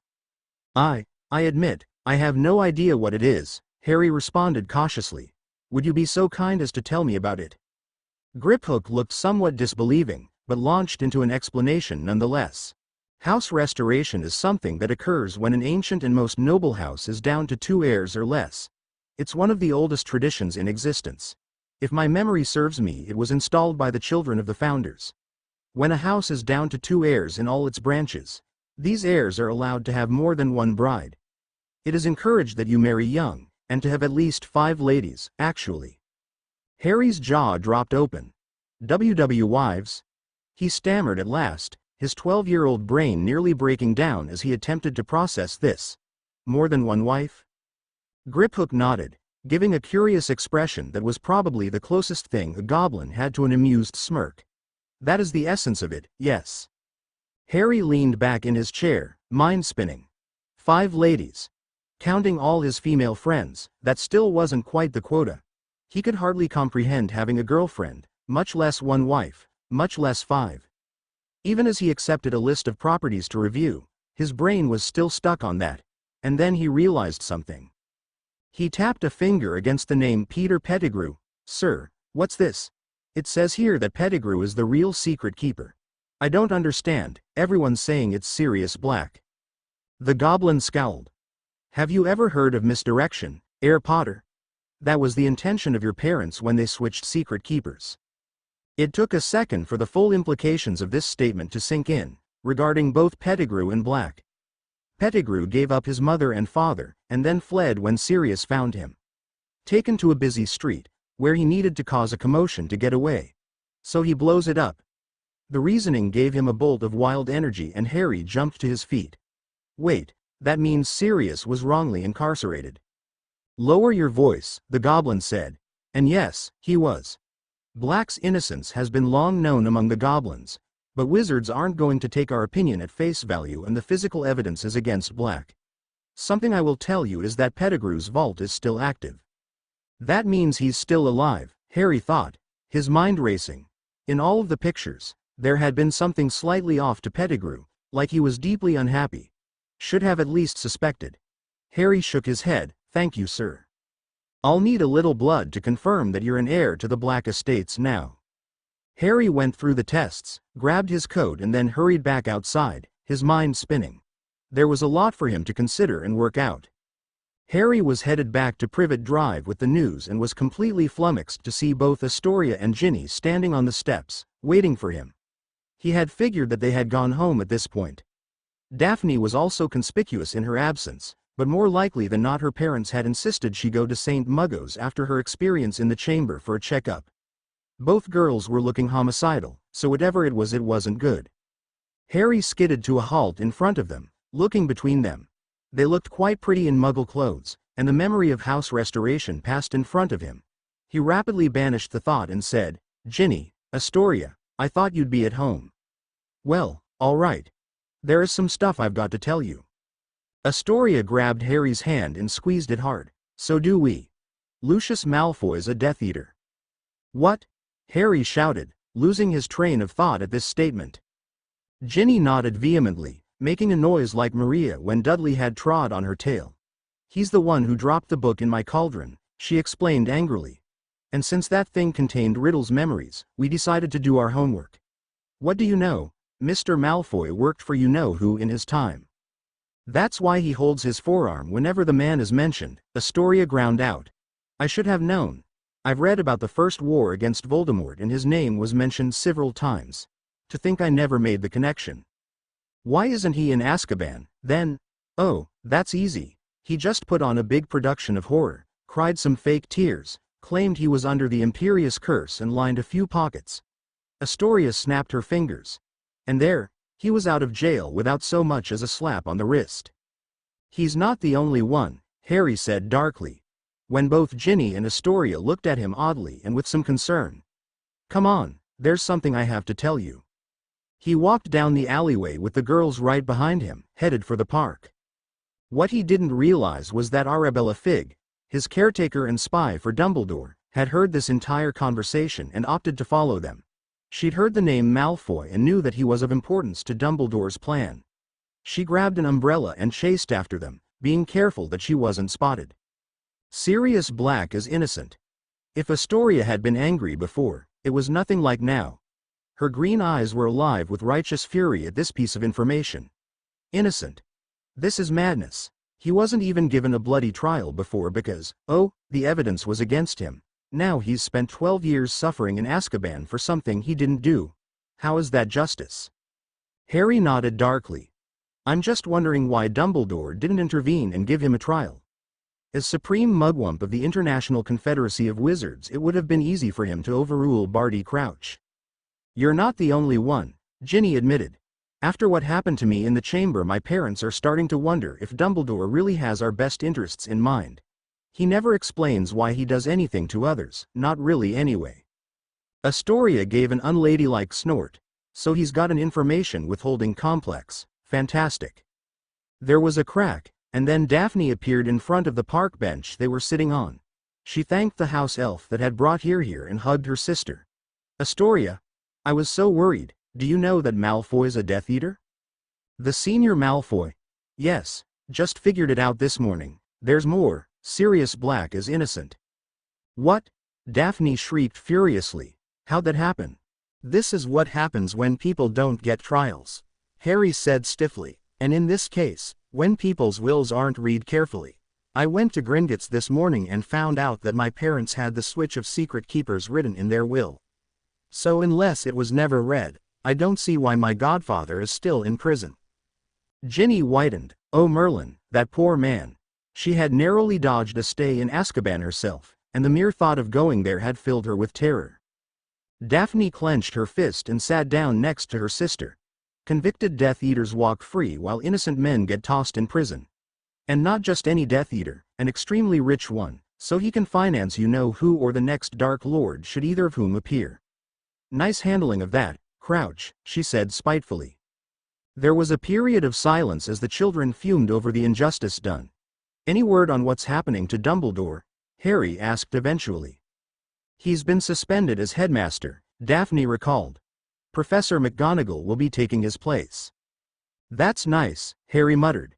She's sensible, at least, and cares about the students. Has anything else happened? There were charges that people wanted to bring forward, but he's the great Albus Dumbledore, so none of them stuck. Astoria spat. Her knuckles whitened as she thought of the man who had put her sister's life in danger was walking around free. Harry bit into his bottom lip, scowling. While it was good that Dumbledore was no longer headmaster, the creepy old guy couldn't stalk him anymore, but the idea that he wasn't in any other real trouble for nearly letting them die. What are we going to do? Ginny asked softly. We can't do nothing, but we're children, they're not going to take our word for it. I think we should torch Malfoy Manor, Daphne said coldly, reaching out and taking Astoria's hand in hers. And I don't care what I do, my baby sister is not going to marry a Death Eater's spawn. Amen to that, Harry said fervently. Astoria nodded in agreement. Harry felt a small smile cross his face. You know, today Draco and Narcissa Malfoy are going to be out shopping. Daphne frowned. What does that have to do with anything? A beaten-up old pickup truck drove to the corner and stopped. Carrie waved at them and hit the horn. Harry stood up. It means everything. Come on, there's something I'm going to show you. We're going on a little trip, he said. The girls glanced at each other in confusion but followed him nonetheless. Hey there, Trouble, Carrie said with a grin as Harry and his friends got into the car. I've got everything you asked for in the back. There's enough in there to completely blow out the supports of a skyscraper. Good. Harry smirked. He glanced back at his girls as the car took off. Well, it's not traditional torching, but I was making sure the child and his mother wouldn't be in the house. I didn't feel comfortable blowing them up with it, you see. Astoria and Daphne's eyes widened, but Ginny just grinned. They glanced over the back of the seat to see the sizable trunk filled with Muggle explosives. You know, Trouble, you've been in trouble for arson before, but this is going to take the cake, Carrie remarked dryly as she attached the explosives to the wall. I have noble reasons for doing this, Harry protested. If he loses his huge fancy mansion and everything in it, he'll lose a lot of money and clout. And if his finances fall below a certain line, the contract between Astoria and Draco will be terminated. And him being a Death Eater doesn't? Carrie asked with a raised eyebrow. They don't know yet, Harry explained while he walked down the wall, putting up more of the dynamite. But with any luck that will be the final nail on the coffin. I won't let him get his hands on my friend. Carrie grinned. You were hoping to get your hands on her? Carrie, I'm serious, though, Carrie responded. You've got that weird law to repopulate your house. The requested minimum is 5 girls. You and Astoria seem to be quite close for 12-year-olds. You could offer to marry her instead. I was going to ask for Daphne. Harry thought about that. Would asking for both sisters be out of line? Carrie laughed out loud at this. Kid, considering who you were and what you've done, I think he'd be all too happy to. Harry flushed, while Daphne appeared from around the corner. It was Astoria's unwanted connection to Draco that allowed them to approach the mansion. That and the Malfoys seemed too arrogant to consider the possibility that a Muggle might be able to do them harm. Amusingly enough, the house was carefully warded against magical attacks but completely vulnerable to demolition charges. Well, that's what you get for not doing your homework. It's all set up, Daphne said as Ginny and Astoria joined her. At least I think it is. The instructions were a little confusing. I'm sure you did fine, Carrie chuckled. You guys go back to the car, I'll check and then start the countdown. The 4 students headed back to the truck. Halfway there, Daphne put a hand on Harry's shoulder. He paused and she keyed him. It was over quickly, but it sent thrills down his spine and weakened his knees. Thank you for this, Harry. Anytime, Harry responded, dazed. Daphne smiled brightly before catching up with the other 2 girls. Harry stood rooted to the spot until Carrie put a hand on his shoulder. Hey, you don't want to be standing here in a minute. Harry snapped out of it and nodded. Right. Of course. He hurried to the truck a good distance away and sat on the roof in front of the windshield, the girls already there in a line. Carrie handed everyone earmuffs and they counted down on their fingers. The explosion sent shockwaves as far as their car, and it just kept going. Fire exploded out of every corner as the building was blown to bits, collapsing inward as it fell. Carrie high-fived the students as they piled back into the car, backed up and shot down the driveway, laughing and cheering the entire way. Daniel Greengrass was sitting at his desk with some Hogwarts papers when his 2 daughters burst inside. He looked up in alarm. What's wrong? Daphne brandished a copy of the Daily Prophet over her head. Haven't you heard? Malfoy Manor has been destroyed. What? He took the paper from them and read it with wide eyes. He didn't catch the quick smirks his children sent each other. Harry, Carrie and Daphne were inside the ministry. Now, this would normally be seen as a borderline suicidal move. Harry had just blown up Malfoy Manor. Carrie was a Muggle and Daphne was complicit and involved with the crime. To peer within the walls of the magical equivalent of the Supreme Court was not only gusty, it was basically the same as giving every law administrative around the finger. The other inmates would have chalked it up to typical Potter recklessness. The kid never seemed to be worried about things going wrong, no matter what the potential consequences were. Harry's main policy was basically to emulate Indiana Jones, because who the hell needed plans? He just made things up as he went. Speaking of the other inmates, Harry intended to visit them this summer after being away for so long. It might be a little hard on Officer Parker. He'd avoided giving her trouble for over 2 years. But barring Carrie, Pierce and Miranda, he hadn't seen many of the other inmates in a while. Only Mark and his thugs were truly unlikable characters in the prison. Harry had been startled to discover that most of the kids his age who had committed crimes were doing it out of boredom, desperation, frustration or rebellion against uncaring, distracted or obsessive parents. Aside from that, some of them were actually quite nice, like Alex, Marcy, Sarah, Jed, Justin or Caitlin. Harry had been sending them letters, and they had occasionally popped up during the summer, but apart from that he hadn't seen them. He hadn't even told them much about the wizarding world yet. It was true that he had been closest to Carrie, Miranda and Pierce, but the others had been there for him too, and a major part of what made early life with the Dursleys bearable. There was something he'd like to ask them, anyway. Nevertheless, normally Harry wouldn't be quite so brash, especially not in his normal routine. There were 2 reasons he was acting out a bit. Firstly, there was the thing with his godfather, falsely accused and imprisoned in Azkaban. The major problem being that Harry had no idea how to extortionate him, and his application for visitation rights had been denied by Barty Crouch on the grounds that he was one of the prison's highest security prisoners. But nothing had been normal since Hagrid had brought him his Hogwarts letter, and this world was abnormal as a rule. So how could a little more abnormal hurt him? Taking chances was the only way anyone ever learned anything. Besides, Carrie never went into a building without an escape route planned out. "You know, I can't function as your missing sense of self-preservation forever," Carrie had remarked as they entered the building. "One of these days you're going to have to think up your own plan." "I find life is more fun without one," Harry had said. Daphne had smacked him over the shoulder for that, but her expression made it well worth the effort. "You idiot," she said fondly. "I suppose I can't begrudge you for your hot-headedness too much, because I'd be dead without it, wouldn't I?" Harry grinned at her and said, "I suppose so. Just wait, next time I'll actually have a plan of attack." Daphne hit him again, but there was no bite in her eyes. He would have died before he admitted it then, but he liked it when she looked at him like that.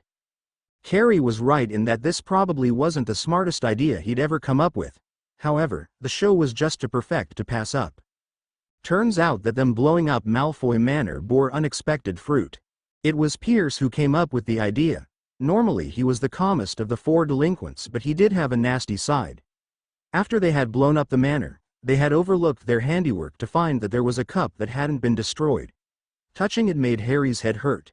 In the area of his scar, with a feeling he had associated with the back of Quirrell's head all the way back in first year. They had quickly retreated into a hedge that had managed to escape getting burned when the father of the house came home. Harry would have liked to take Lucius's photo when he saw the ruins, because it was equally the funniest and most satisfying thing he'd seen all year. Pierce had texted at this point. Luckily Carrie's phone had been on silent. When Carrie explained what was going on, he suggested recording everything the man said when looking over the wreckage. You never know what might come up, and the man was a Death Eater. Astoria had wanted to do it, but Daphne wouldn't let her. In the end, Harry had put on the cloak and walked as close as he dared, holding up the microphone to the blonde man and his stunned son. Lucius had ranted and raved, with all sorts of colorful language, aspirations cast on various individuals and profane curses on all mudbloods, even though he had no feasible way of knowing that they were the ones involved. The obvious bigotry was so below his standing as a pureblood that it was kind of sad. Harry considered it a testament to his self-control that he didn't start laughing. There were giggles emanating from the direction of the bush as well. Lucius had dug through the wreckage until he came up with the strangely invincible cup. He then said something that was beyond Harry's hope. He said that he had gotten it from Bellatrix Lestrange after she was imprisoned, moved from her vault in case it was searched, because it belonged to the Dark Lord. At this point, Harry had stopped recording, hurried back to the truck with his friends and drove straight for the leaky cauldron. Then he'd called Rita Skeeter. The intrepid reporter had been further investigating the details surrounding the chaos of the chamber incident, including Lucius Malfoy's accusation of Ginny as the heir of Slytherin. She was also planning to go back into Albus Dumbledore's past, to see, as she said, if there was anything dark and ominous hiding behind the twinkle of those eyes. Despite Harry inadvertently interrupting her conversation with Aberfroth Dumbledore, she was happy to see him again, clearly expecting new gossip. She'd asked him a bunch of questions about Dumbledore's impending court hearing, and whether or not he intended to be among the legislature as the last heir of House Potter. Harry simply stated that he thought doing so would be in shockingly bad taste, due to his record. This earned boisterous laughter from various people inside the club, and at least two total strangers slapped him on the back and commented on his balls of steel. Both Ginny and Astoria had gone red as beets at this comment, though Harry laughed it off. Then he'd played the recording and asked Rita to write a tell-all about it. She looked like she had just been handed a million galleons. Needless to say, the paper came out the very next morning. There had been chaos and commotion throughout both the upper class and within the ministry itself at this revelation. Lucius had been detained when he came to work that very afternoon. His wife and son also hauled in for questioning. By some stroke of luck, it was Kingsley Shakable who was in charge of monitoring the Malfoys so they couldn't bribe their way out of their cells. Minister Fudge had almost denied it as proof on the sole basis that it had come from a Muggle recording device, but thankfully he'd been shouted down by Amelia Bones, who was looking extremely vindicated by this announcement. There had been a lot of talk, and one thing that had happened was that Ginny was called in to testify against the senior Malfoy. She had told him how nervous she was feeling in her last letter to him, which had reached him this morning. Harry had bought her an owl she could call her own, as a gesture of friendship. If I'd been closer to her, paid a little more attention, maybe I could have stopped the chamber incident before it gained so much momentum. Her parents hadn't been too happy about her accepting so much money from him, but they didn't protest too much. He had written back to tell her to just remain calm and tell what she knew, and that he would be waiting there, not as a man with a vote but as a friend giving encouragement, even if she couldn't see him.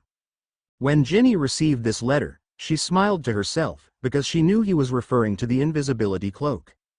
Astoria was also attending in the audience along with her father.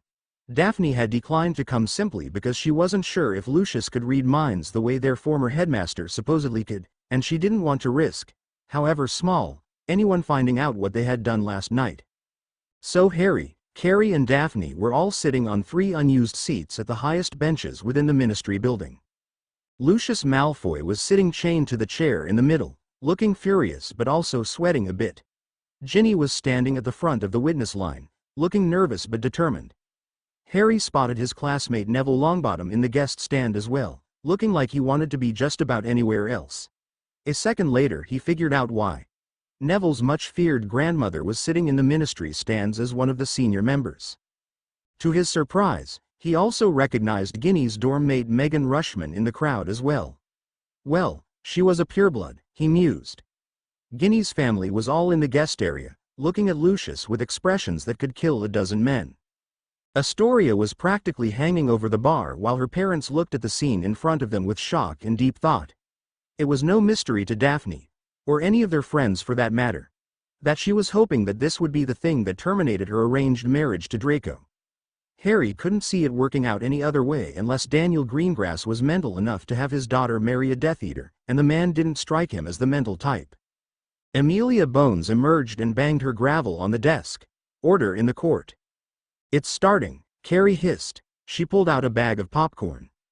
Where did you get that? Harry asked, eyes wide. What's that? Daphne asked curiously. It's a kind of snack. Popcorn. Buttery. I think you'd like it, Harry said absently, still trying to figure out how Carrie had carried that bag here without him noticing. Daphne raised an eyebrow and tentatively took some of the yellow food and swallowed it. Her eyes lit up. Lucius Malfoy, you stand accused of accessory to the crimes of Lord Voldemort. The crowd collectively flinched. Carrie rolled her eyes. She still didn't see why everyone was so afraid of a dead man's name. Multiple counts of murder, use of all 3 unforgivable curses, and instigating the corruption of a minor. How do you plead? Not guilty, Lucius proclaimed haughtily. There was noise in the crowd. Molly Weasley let out an enraged shriek, followed by Astoria, who looked like she was being held back by her mother from crossing over the bar and attacking the Ponce with her bare hands. Why does that not surprise me? Harry said through his teeth. Both Carrie and Daphne grasped his wrists to keep him calm. Amelia banged for silence. Very well, we will have that put to the test. The prosecution calls Miss Ginevra Molly Weasley to the stand. There were a few snickers in the crowd at Ginny's full name. The diminutive redhead was very obviously resisting the urge to glare at the ones responsible. She raised her head high and walked over to the witness chair.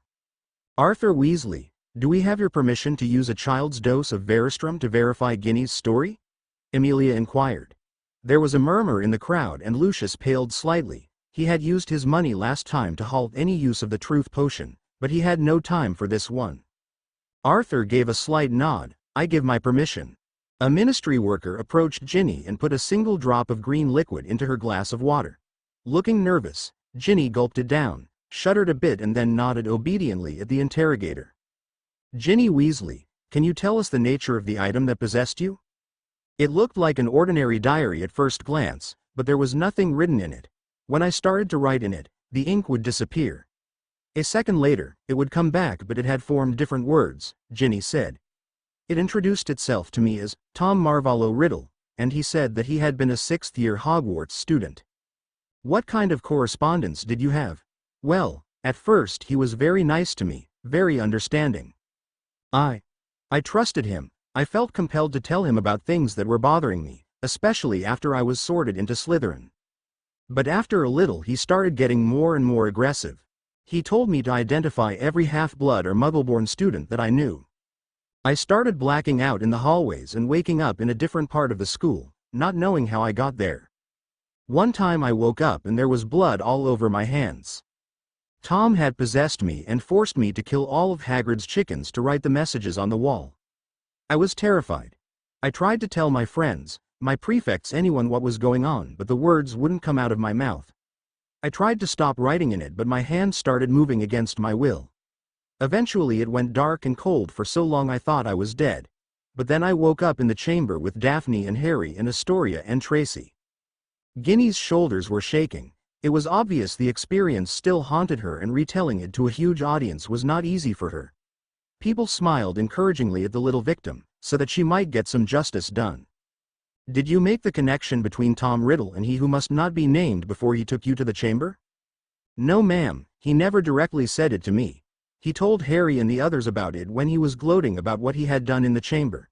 I heard it secondhand from them. Did any of your teachers seem to notice your erratic behavior? I think so. Professor Snape pulled me aside one day and asked if I still wasn't over my anxiety over being sorted into his house. I tried to tell him then, but something stopped me. How exactly did the accused slip you this diary? We were at Diagon Alley, Ginny recalled. We ran into him and his son Draco there. He pulled out one of my books when he was asking if my father was being well paid for the sweeping searches the ministry had been doing. He dropped the dairy in my cauldron right afterwards. What would have happened to you and Daphne Greengrass had not been rescued? Ginny was shaking a bit when she answered. He would have drained all of our life force and devoured our magical cores. It would have given him a second body and more power than he had previously had. There were shouts of outrage all over the place at this announcement. Many parents were cussing out Lucius while others held the ears of their children so they wouldn't pick up the language. Carrie looked mildly impressed. Wow, there are even a few that I don't know. Ginny was released and ran back to her family. Molly Weasley hugged her daughter tightly and looked like she was going to give Lucius Malfoy one of her personal howlers in person, but was politely dissuaded by Shacklebolt. The next person called to the stand was Ginny's head of house, Severus Snape. Can you tell us why the school wasn't extensively searched after Justin Finch Flinchy was found petrified? I couldn't tell you, Madam Bones. The potions professor said sourly. I asked Dumbledore that exact same question every time a student turned up petrified. You can take a pensive memory if you don't wish to take my word for it. He just said something about school spirit and dismissed me. Why didn't you catch on to Ginny Weasley's possession? The Weasleys were a traditionally Gryffindor family, Severus explained. Having Miss Ginevra sorted into my house came as a shock to everyone. She looked terrified as she descended into the dungeons, and some of the, higher-class students were bullying her mercilessly over her blood traitor status. I had attributed her strange behavior to this and focused my attention on stymieing my students' attitude towards her. It wasn't until she disappeared, along with Greengrass, that I pieced together what was actually happening. Does Headmistress McGonagall have any and all records of Tom Riddle's history at the school available? Yes. She told me to report to the DMLE that they are ready for your earliest convenience. Do you know why Harry Potter had declined to take his seat in the Wizengot? Amelia questioned. Snape gave her a wry, sarcastic half-grin before saying, according to him, he thought that sitting on a legislature while having a criminal record, albeit a Muggle one, would be in shockingly bad taste. Despite the tone of the trial, there was a ripple of laughter through the witnesses at this particular comment. Rita Skeeter was clearly having a ball writing her next exposé. Even the stoic Amelia Bones took a second to crack a smile at this comment. After a few more witnesses, the main event began. Veristrum had to be forcefully applied to Lucius, who was looking both furious and panicky. Amelia began the questioning, her eyes having taken a steely glint to them. How many unforgivables have you cast? 35. There was a gasp within the crowd. Carrie swore under her breath. Both Daniel and Angela Greengrass looked as though they were going to be sick. How long were you in service to the Dark Lord?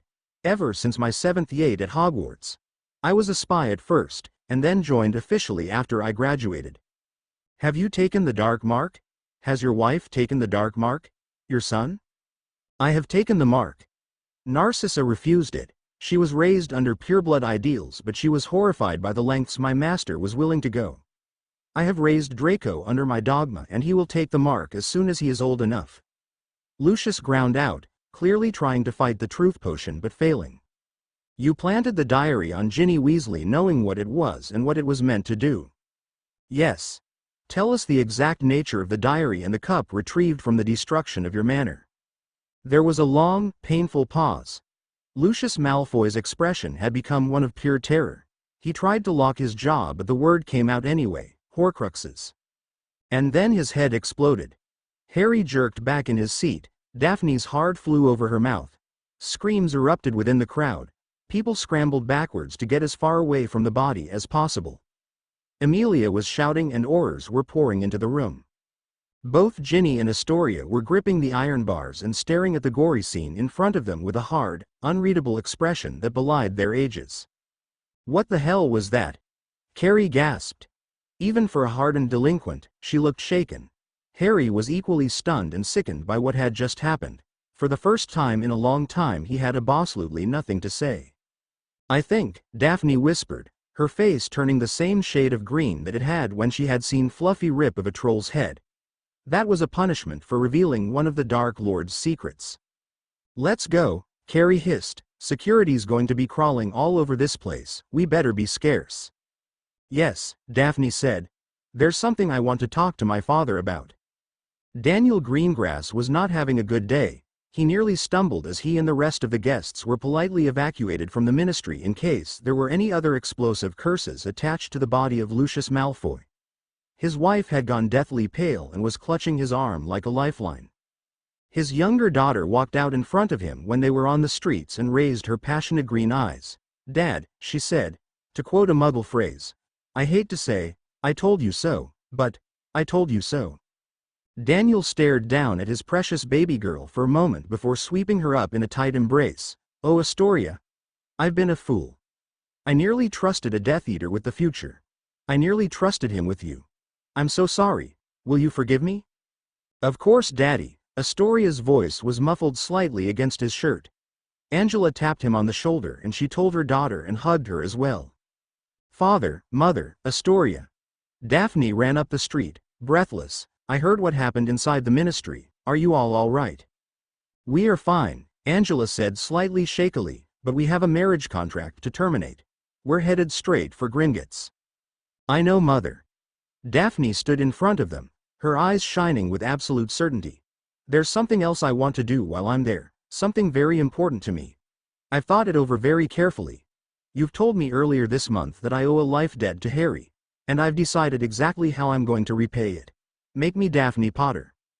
Unknown to Daphne, a certain small redhead was having a familiar conversation with both her mother and a very flustered, blushing Harry. Gee, Ginny, Molly Weasley was not a woman who got flustered easily, but today was proving to be the proverbial exception. After all the worry about her daughter being taken prisoner, then escaping, then the events of the trial had been trying enough, but this new announcement truly threw her for a loop. Are you certain? Ginny raised her brown eyes and smiled at Harry. The boy's cheeks flushed even darker and he ran a hand through his long black hair. Yes, Mum. I can think of no other way I wish to fulfill this life debt. There's something I can't explain, but I feel drawn to Harry. Everything about him draws me in. His sense of humor, his bravery, his unshakable honor, his willingness to put his life selflessly on the line for others. I feel complete. I feel stronger around him, near him. If I can't be Ginny Potter, then make me Ginny Black. I know he's the heir to both titles. I wish to buy Harry's wife. There was so much conviction in this tone that the fact that the girl had just turned 12 years old and the boy 13 didn't seem to make an iota of difference. Arthur turned his attention to Harry, who looked, for the first time since Ginny had met him, like he wanted to sink into the floor out of embarrassment. Do you love my daughter? He asked simply. If his little girl was going to marry anyone, he wanted it to be someone who cared for her unconditionally. Harry looked actually shy. He managed a sincere smile and looked up at the two parents. I value Ginny very deeply. After I saved her, I felt something take hold inside me. I will protect her with my life. He sounded very sincere. Despite his background in vandalism and theft, Arthur found himself trusting the errant boy who lived and said, "Well, I think a trip to Gringotts is in order." These two families ran into each other, in a happy coincidence, right on the steps to the bank. The Innital conversation was awkward, but Daniel and Angela were no pureblood bigots. They addressed the Weasleys with utmost politeness and friendliness. When they exchanged their reasons for being at the bank, there was a bit of a quandary, but then Harry explained that he was saddled with house restoration and the problem, for lack of a better term, magically disappeared. Astoria nearly gave her parents a heart attack when she promptly threw her arms around Harry's neck and keyed him. "You too, Ash?" Daniel said. He'd never been so flustered in his life. Astoria pulled back and grinned. "There's no one else like him, Dad." "No one." Harry looked horribly embarrassed by this praise but nodded sheepishly. The contracts were drawn up while the new in-laws chatted amiably, ice broken. The bond would lie dormant until the four of them came of age at 17, but they were officially engaged at this point, with rings to prove it. That night Harry and his three girls moved back into Potter Manor. They stared at the dusty interior for a long moment. Astoria, predictably, was the one to break the silence. "This place so needs to be redecorated."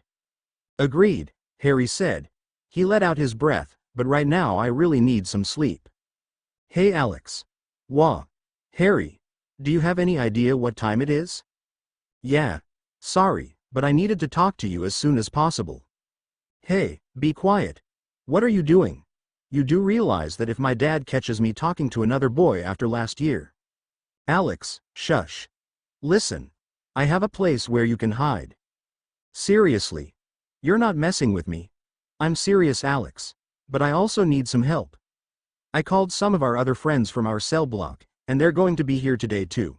But what I'm going to ask, it's difficult, and it'll require believing some crazy things." "Harry, you're a rascal, but you're a good kid at heart. So where is this place?" Harry had a map of magical London out in front of him, along with a pile of old newspapers and documents that he had accumulated with some help from Dobby. He was leaning over it with a serious expression. "When you didn't see your average kid using. It was when you associated with teenage criminals or gang members, and it never boded well." It was a rather extensive map, with roads leading to certain locations highlighted with notes next to them.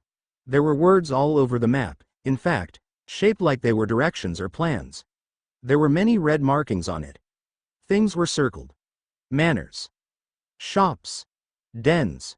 Back alleys. Targets. It was a net, and a very meticulous one at that. Closing it in, to try and make sure there were as few loopholes as possible. There was a list of names written on the side of it, along with various times and dates. The current Daily Prophet was sitting on the desk as well, holding the story of Lucius's trail. The curse that blew his head up was identified as a means of keeping one individual from giving away a secret and its details. The curse was only a few years old, which meant that whatever the Dark Lord had done, he had done it soon after his death. The Horcruxes, whatever they were classified as top secret by the Ministry, who promised to take care of them. Needless to say, people were talking. Some of the darkest magic in existence. Supposedly, once you had made one, you could never die, but you had crossed a line that you can never return from. Now, normally Harry didn't get involved with politics. Frankly, Voldemort and his whole blood supremacy ravings seemed little more than a glorified gang war than any actual open, countrywide conflict. Despite his less than an upstanding citizen act, Harry didn't get involved in that sort of thing. However, this was the same guy who murdered his parents, and the fact that the curse still held and the scant information he had about Horcruxes, the bastard was still out there. After two girls he cared for deeply were also nearly killed in the crossfire, Harry was privately declaring war on the now Wraith Dark Lord. Now, this sounded easy enough but was difficult in practice. The underage magic restriction was still in place, effectively curbing anything Harry might have been able to do magically until he returned to school. He had woken up early to get Dobby from the Malfoys. He had made a promise, after all. Narcissa hadn't required much convincing, considering what had just happened to her husband. Harry supposed he shouldn't be surprised. House elves could do things that wizards couldn't, and Dobby had nearly fallen over himself with enthusiasm for doing the will of the great Harry Potter before the young convict could even complete his explanation. Then he'd made some calls. Pentecost was pleased to hear from him again, and offered to repo a place in the Blood Knights for Harry. The boy had politely declined and then offered a handsome payment for his latest insane scheme. Daphne was slightly doubtful about it, although she conceded that she could see why it could work. He wondered if this was the right thing to do. This hadn't bothered him so much when he had done these sorts of things before, but he'd never attempted something on this scale before. Death Eaters. He'd come up with the most comprehensive list that he could find of all those still outside of Azkaban, all of them from the ones with money and influence to the low-level grunts. He was going on a demolition spree. So, Alex said, magic is real. It wasn't much of a question, seeing as Miranda and Pierce had to guide him, Marcy, Caitlin and Justin through Diagon Alley to the manor where Harry was residing. That, and Ginny and Tracy were levitating books in many different directions. Carrie had been there ever since last night. This had been a bit much for the Muggles to take in, having only the barest minimal understanding of Harry's powers before this point. So Astoria sat them down and told them all they needed to know in exchange for them telling her about Muggle political systems.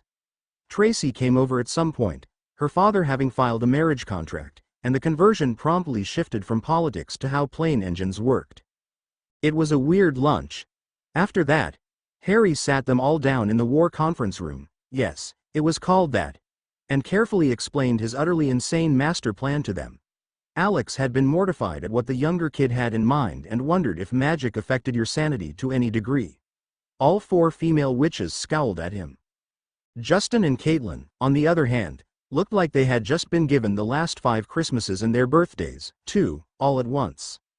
"You want me to blow things up?" Caitlin whispered. Her tenures in juvie had been due to the fact that the seemingly innocent, sweet and petite redhead was a major, utterly uncontrollable pyromaniac. Harry nodded and smiled. Ginny pointed to various houses on the list. "Basically the plan is to destroy whatever we can, like Malfoy Manor, and see if anything survives it. Because if there's a small object that isn't blown to Kingdom Come, that means it's a Horcrux and we'll give it to the DMLE for disposal. If there's nothing there, well then there's a massive blow to Mr. I plan to take over the world by possessing 11-year-olds and his supporters. With any luck it will also expose their less than savory pastimes or new evidence that was conveniently overlooked." "Remind me how we fit into this?" Marcy asked curiously. "I'm not allowed to do magic over summer break, and the wards are very sophisticated. If I do anything overt it will cause a lot of domestic drama that quite frankly is so tedious I'd probably jump out a window to escape it. Besides, if it's Muggle it can't be traced because wizards don't seem to consider you a threat. They won't even know you're there," Harry explained. Marcy grinned. "So basically we can raise all the hell we want and waltz away, leaving them running around like headless chickens?" "Yes. Basically." Caitlin's grin was approaching Lucifer levels, and she burst out into maniac laughter. "Okay." Justin cracked his knuckles. "Which house gets torched first?" Parkinson Manor. As much as Astoria would have loved to torch the house with Evan and Pansy still inside, she couldn't do it in good conscience, so she had to trick them out of it while Caitlin went nuts with the explosives. Oh, and maybe she should have let them get a little further away before blowing the house sky high. Maybe she was still a little angry with the way Pansy had been treating Ginny during their second year. Maybe she didn't have to also set fire to the grounds. Or the sheds. Or the stables. Or the other empty servant quarters. Yeah, Astoria could hold a slight grood. Just a little. Caitlin had been cackling like a madwoman the entire run to the next house, while Astoria mentally stored the image of the spoiled, cruel Parkinson's faces when their mansion and grounds went up in flames. Goyle Manor. Justin brought popcorn with him. Despite him knowing the very unpleasant sides to gang life, he couldn't help the glamour that came with working with some of the Blood Knights. Harry paid well the few times he contacted them, apparently. The kid was a sweet one, but damn he had a ruthless streak. The Goyle folks were monumentally stupid. Justin practically had to drag the idiot kid out of the house to keep him from getting killed. Thankfully, his face had been obscured by a mask. It never hurt to be careful. Crab Manor. Pyromania, pyromania, ow, pyromania, ow, ow, ow. Caitlin sang as she threw a stick of dynamite through the window. Daphne mildly walked up behind Carrie and Pierce, who were pouring gasoline over the flow entrance, watching with no small amount of trepidation as Caitlin went nuts with some flamethrowers. There was a certain catharsis to seeing criminals who had walked off without even a reprimand. The fun Caitlin was having was slightly worrying. Miss Fox. Call me Carrie, Daphne, please. Miss makes me feel old. All right. Carrie, this may not be my place to ask, but is Caitlin completely well? Carrie cast a glance over to where her friend was having the time of her life torching a Death Eater hideout. I've wondered that a few times myself. I think it's just a tic of hers. At least she's using it on Death Eater manners this time instead of school textbooks. Hey, Nelson beeps. It makes better firewood than a teaching apparatus, Pierce protested vehemently. Later Amelia Bones was in a situation. Now, it wasn't an entirely unpleasant situation. In fact, it was her professionalism that kept her from jumping for joy like a 5-year-old. Over the day, some angel from above had coordinated an attack on every Death Eater who escaped custody by their money or by claiming Imperius. They were using some sort of untraceable fire and explosive curses that she couldn't track. Her office had been swarmed by upstanding pureblood citizens screaming at her to do something, and that did wear on her very quickly, but it was her first victory against these cockroaches since Lucius's trial, and there was no way she was going to complain about it. Evan Parkinson in particular had an expression she'd like to frame and put on her wall. Thanks to the mysterious vigilante attacks on Death Eater property, Albus Dumbledore's hearing had been pushed back until August 28, 2 days before school restarted. Amelia Bones had been working almost non-stop since, though not as hard as she made it out to be. Somewhere out there she had an ally, she realized, someone who also wanted to get rid of Death Eaters. Whoever it was had some impressive tricks up their sleeve. Usually fire or explosive curses that powerful left traces that could be followed back to the wizard who had fired them. But there was something different about the marks these explosions left behind, leaving her wondering if it was some sort of Muggle invention. Amelia Bones knew for a fact that Muggles weren't quite as weak or foolish as purebloods liked to think they were. She wasn't about to look a gift horse in the mouth. Whoever this vigilante was, as long as he or she kept being this careful, she would keep as much under her hat as she could. Of course, trying to reopen Death Eater trials was easier said than done. Despite their history, they were often purebloods with considerable political clout, undoubtedly created by a good many bribes and threats. Either way, it was set up as a fallback should things go badly for them. It was a frustrating reality. Amelia hoped that with the revelation of the Horcruxes that she'd be given some room to accuse them of different crimes. This was one of the ways that the mysterious house burner was being of great help. The purebloods were spending thousands upon thousands of galleons trying to replace their houses and everything inside. And the calls for investigation had allowed them to stumble on dark artifacts that had survived the explosions. Evan Parkinson was currently shut up in the ministry awaiting his own trial, along with Gerald Knott. There were a few others, but most of them had managed to escape, again. Lucius Malfoy had been the only one to have a Horcrux within his house. Soul jars. The Horcruxes themselves were a nightmare of politics. You know who could return. It was an undeniable fact, as the sight of 2 Horcruxes suggested that the Twisted Wizard had created more than one of them. That sickened even hardened Aurors. It was despicable enough to create one Horcrux considering what was involved, but to create more than one. It was almost unfathomable. The worst part was that they weren't sure exactly how many the man had made. There was almost nothing for them to go on aside from the diary and the cup. It would require a ritual, but before that he would be a wraith that could potentially possess people and make them do his bidding. Amelia Bones was currently fighting with the suspicion that the wraith had been involved during that incident 2 years ago, when a starving Cerberus had set upon 6 Hogwarts students, 2 of whom were Muggle-born. Perhaps the real reason Dumbledore was keeping the hungry Cerberus within the school walls was that he was expecting the Dark Lord to return. Expecting him to return, and come after the one who had originally caused his death, Amelia realized. Harry Potter. The 11-year-old boy had been one of the victims, and he'd been the one who led the attack to save Ginny and Daphne.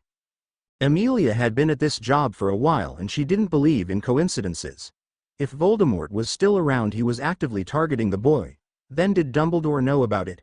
If he didn't, it meant he wasn't paying very much attention to what was happening inside the school, and it was a good thing he was taken down. If he did know, but did nothing to intervene. Or could he have meant for Harry to face Voldemort? Amelia stopped shuffling the many, many papers in front of her and sat up straight. Dumbledore was well known for his eccentricities as well as his powers as one of the greatest modern wizards. But even he with all his powers, despite Voldemort fearing him, he could not defeat the Dark Wizard. And Harry, as a baby, had managed to vanquish him for reasons no one understood. Had he meant to groom Harry as his successor? As a soldier to defeat the Dark Lord when he eventually returned? According to Ginny Weasley, Voldemort's original name was Tom Riddle. There wasn't much to go on in his school records. He had been adept enough at concealing his true nature back then that he had been made head boy. However, it gave them some ancestry to trace. The man was a half-blood. His mother was Merope Gaunt. The Gaunt family was infamous for its inbreeding and the fact that they were allegedly the last living descendants of Salazar Slytherin, something that was apparently untrue, given the existence of Harry Potter. Voldemort, half-blood. That was going in the Daily Prophet the minute Amelia had a spare moment. How did you come to such a conclusion? Someone who pushed pureblood supremacy to its highest degree, and he was a half-blood. By his own doctrine, he shouldn't exist. The head of the DMLE didn't have much time, but she took a moment to appreciate the irony of that. But nevertheless, Dumbledore had seen the diary and claimed that no such magic existed, and yet clearly it did.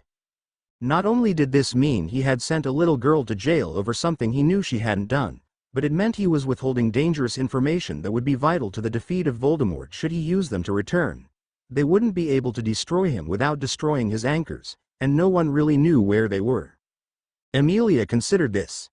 Sirius Black was in prison as Voldemort's second-in-command. He, above any of the Death Eaters they had managed to capture barring perhaps Bellatrix Lestrange, would be able to tell her about the Dark Lord's Horcruxes. Amelia called for her secretary to bring her Sirius Black's files. Then she considered the upcoming trial of one of the, formerly, most respected wizards in Britain. It was going to be quite the spectacle, with many people turning in to see it. It would be a battle between angry parents and the man's die-hard supporters. It was also loaded with press. Whatever the verdict was, Dumbledore's representative was severely damaged, and it would be the fastest such a thing had ever happened to someone so universally praised for so long after his defeat of Grindelwald. Her secretary returned quickly and placed the file on her desk. Amelia looked at it in shock. It was recorded that Sirius Black had never been tried at all. Amelia couldn't believe it, and it added to the severe headache she was building up. Tomorrow started in a few hours, and it was going to be a long, long day. Hey, Blaise. Hey Dean. Fancy seeing you here. The Italian boy turned around to see Harry walking up to him with his girls following quickly behind him. Blaise did a little mental calculation, caught sight of a telltale ring on their fingers and did his best to squash his smirk. Nice to see you, Harry. I see you're under house restoration, Blaise said. He smiled a bit as the black-haired boy blushed a bit. Dean looked at Blaise in confusion. The darker boy simply grinned at him and indicated the group of girls. Astoria caught the look he was giving her and smirked back. Dean's jaw dropped. You're kidding, he said weakly. Those. Yeah, Harry said. That was basically my reaction when I got the news. Apparently it's a pure blood thing. When there aren't very many members of your family left. Though it isn't really that bad, once you're over the shock. Dean's jaw was still hanging open. With some effort he closed it. No fair, he said eventually. Tracy scowled at him and Blaise snickered. You guys are here to see the trial? Harry asked. Yes. Blaise said. My mother, he indicated a beautiful but dangerous-looking woman standing talking to Andromeda Tonks not far away from them in the forum of the Ministry. Came over here because she wanted to see what became of Sirius Black. Dean whitened. Black? They're calling him in? To be questioned, Harry said, smiling grimly. He wasn't sure exactly how it had come up, but he was glad it was, because he had been at loss for any way to help his imprisoned godfather that didn't involve breaking into Azkaban, which would be a fool's errand thanks to its terrifying guards. Apparently, there's some talk about Dumbledore being aware of the Horcruxes, and it's one of the things being discussed during the trial today. Blaise responded. And Mum found out that they never gave Sirius a trial. He shivered. My mother is scary, guys. Never make her angry if you can help it. You're using Sirius's first name, Ginny said curiously. Did your mum know Sirius? They went to school together. Blaise said. I think they were close, though Mother didn't always have an easy time talking about him. Though I'm starting to suspect why, after this. He gestured to where Samantha Zabini was still having an animated chatter with Tonks and her daughter. After a second, Harry recognized her as the Auror who had transfigured Vernon and Petunia into pigs what felt like an eternity ago. "You guys mind waiting here for a second?" he asked, as Samantha finished her conversation with Andromeda and headed in their direction. "There's something I have to ask her." Astoria nodded. Harry took off in the direction of Andromeda, speed walking until he came into view of the woman. "Excuse me," he said. Andromeda turned around, and her eyes widened when she saw Harry. "Are you Andromeda Tonks?" "Yes, I am." Harry smiled a bit. "I'm Harry. I saw you in my parents' wedding picture." That was enough for Andromeda. She swept the young boy up in her arms.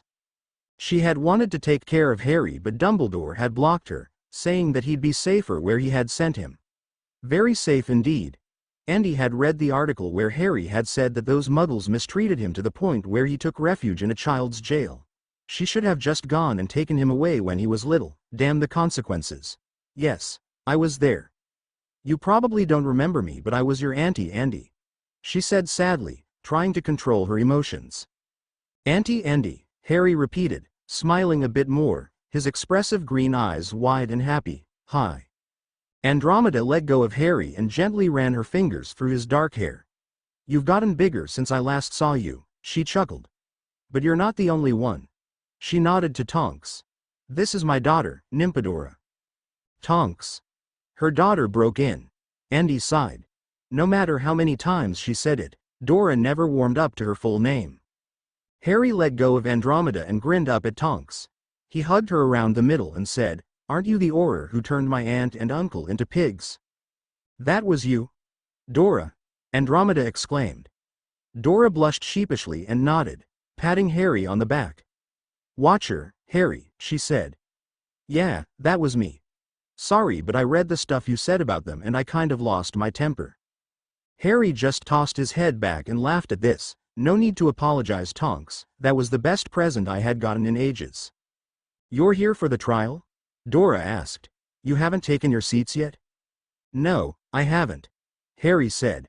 "I'm just going to be watching. After everything that happened my first 2 years, I wanted to be here to find out why, from Dumbledore himself." Andromeda nodded, slightly confused. That was a very adult thing for Harry to say, but he had made it clear that he had never had a childhood. Perhaps it shouldn't surprise her, but it didn't make it any less distressing for her to hear. She hadn't been as close to Lily and James as Sirius had been, but she had known them well enough, and it hurt her to know that Harry had suffered like that. At least now he wasn't living in that house, but in his father and mother's original home. That was nice to know, though it bothered her that he and a number of girls were living there without any apparent adult supervision, just a group of older children who'd also been in trouble with the law. Andy decided that after this trial she'd go home with the boy. She'd fire-call Ted and fill him in on that plan whenever there was a break. Harry had been on his own for long enough. One glance at Tonks and she knew that she agreed with her. The Auror side of her daughter had been out in force whenever someone mentioned the Dursleys' cruel treatment of him. Now she just had to handle seeing Sirius in chains as a Death Eater. That would hurt more than anything else. Harry was intimidated by Samantha Zabini.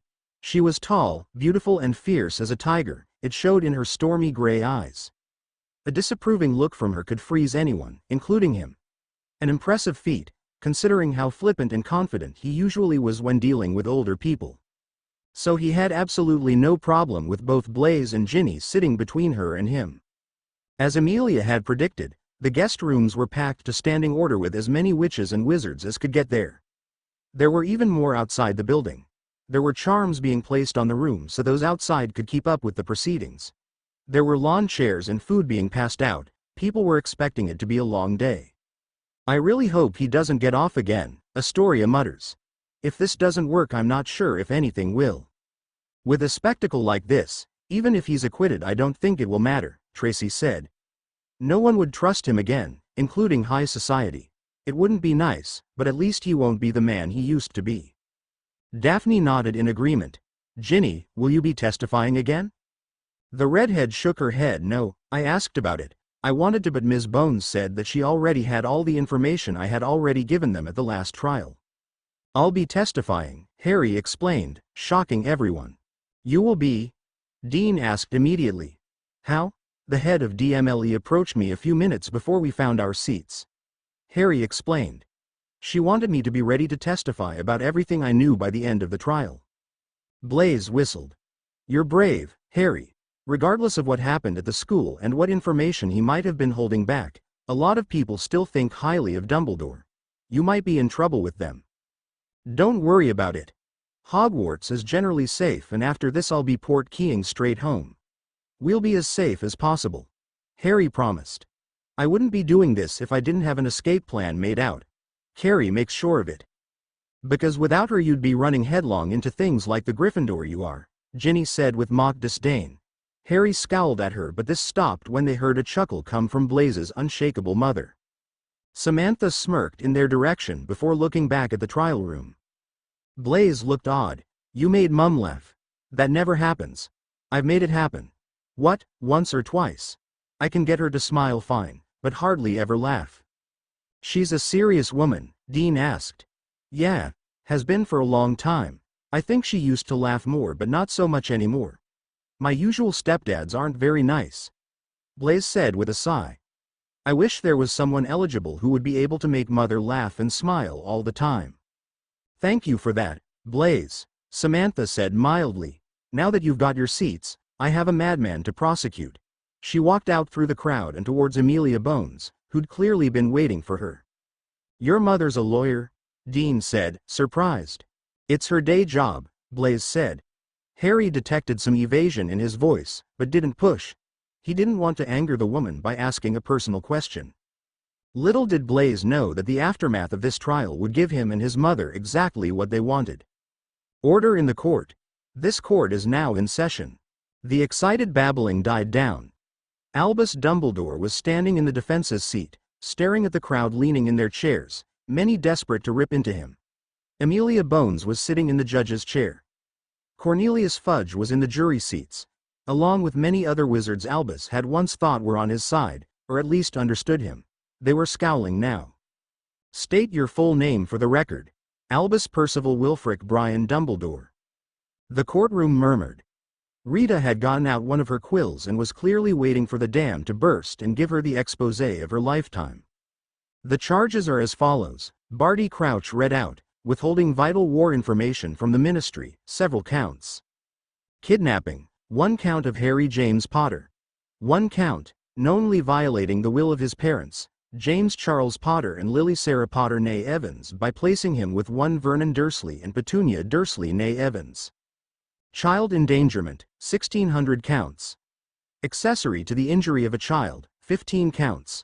1 count, wrongful imprisonment of one Ginevra Molly Weasley by virtue of withholding critical information from her charges. Accessory to child abuse of Harry James Potter, 1 count. How do you plead? Not guilty. Albus said. I must ask, 1,600 counts? I don't. The standing student body of Hogwarts numbers at 800 students. Crouch boomed. Their lives were collectively put in danger twice, so that makes 2 counts per student. Another wave of murmuring swept the crowd, with at least 2 parents shouting, that's right, from their vantage point somewhere at the back. Albus shivered and sat up straighter in his chair. He could prove that he was doing the right thing. He'd always been a good speaker. Surely he could turn these charges around. He was the leader of the light. He would not be brought down by this. The prosecution begins its case. The prosecution attorney, Samantha Zabini, intoned. Albus wondered how she got in the post. She was Italian, and had been a Slytherin when she was at Hogwarts. I wish to have Ginevra Weasley's earlier testimonies read again. Back with Harry. Ginny buried her face in her hands. Do they have to keep calling me that? She asked despairingly. Why did Mum have to name me that? Why didn't she call me Sasha or Amy or Marie? That name is so embarrassing. It's just protocol, Ginny. I'm sure they'll call you Ginny after that, Astoria said comfortingly. I wish, Ginny moped. In the courtroom, he was nice to me. I felt compelled to tell Tom about all my fears and worries. He told me to identify all my Muggle-born friends after a while, when he was getting more aggressive.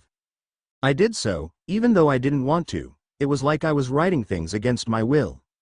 It was like a cloud had settled over my mind. I kept passing out and then waking up in another part of the castle, not knowing how I got there. I looked it up. It said that there were forbidden rituals that could create objects like these ones. After Harry and the girls saved me, I told the authorities everything that happened, and I referenced the book. But Lucius declared me his scapegoat and the headmaster did nothing to protect me, even though he knew that I would be tossed in Azkaban. Samantha quoted, before putting the paper down. She stood up and walked across the room, addressing the crowd. Using an 11-year-old girl as a distraction when you know the truth is not the actions of a caring headmaster. This is as plain as day, for some mysterious muggles explicitly rescued Ginny from the docks of Azkaban. There was no illusion as to what the late Malfoy had intended for the girl, and yet she slipped right through the justice system. Now, why would Dumbledore condone such a thing, unless there was something he needed out of it? Samantha paused, letting the people in the stands mutter amongst themselves, before continuing, now, unless the most brilliant man in Britain will have us believe that he couldn't discover what was attacking students before a few students decades his junior, there was still his refusal to evacuate the school when children were being attacked. What exactly was he waiting for? This might have been understandable in some way had this not become a pattern. The year before this, 6 children were attacked. First by a troll and then by a Cerberus, both of whom had mysteriously gotten past the dark creature wards that had been repeatedly declared unassailable by every headmaster previous to him. When confronted with this information, the headmaster claimed that it was a breach of security, but it did not matter for nothing serious came of it. The young prosecutor let that speak for itself. There were outraged cries coming from various points at the room. Amelia banged her gavel for order, and it took several minutes for the clamor to calm down. Dumbledore looked back and forth uneasily. After a minute, the noise calmed down, allowing Amelia to continue. These students, Harry Potter, Dean Thomas, Blaise Zabini. She paused here, her voice a bit shaky as she remembered how close her son had come to losing his life. Hermione Granger, Tracy Davis and Daphne Greengrass, survived only by luck and ingenuity.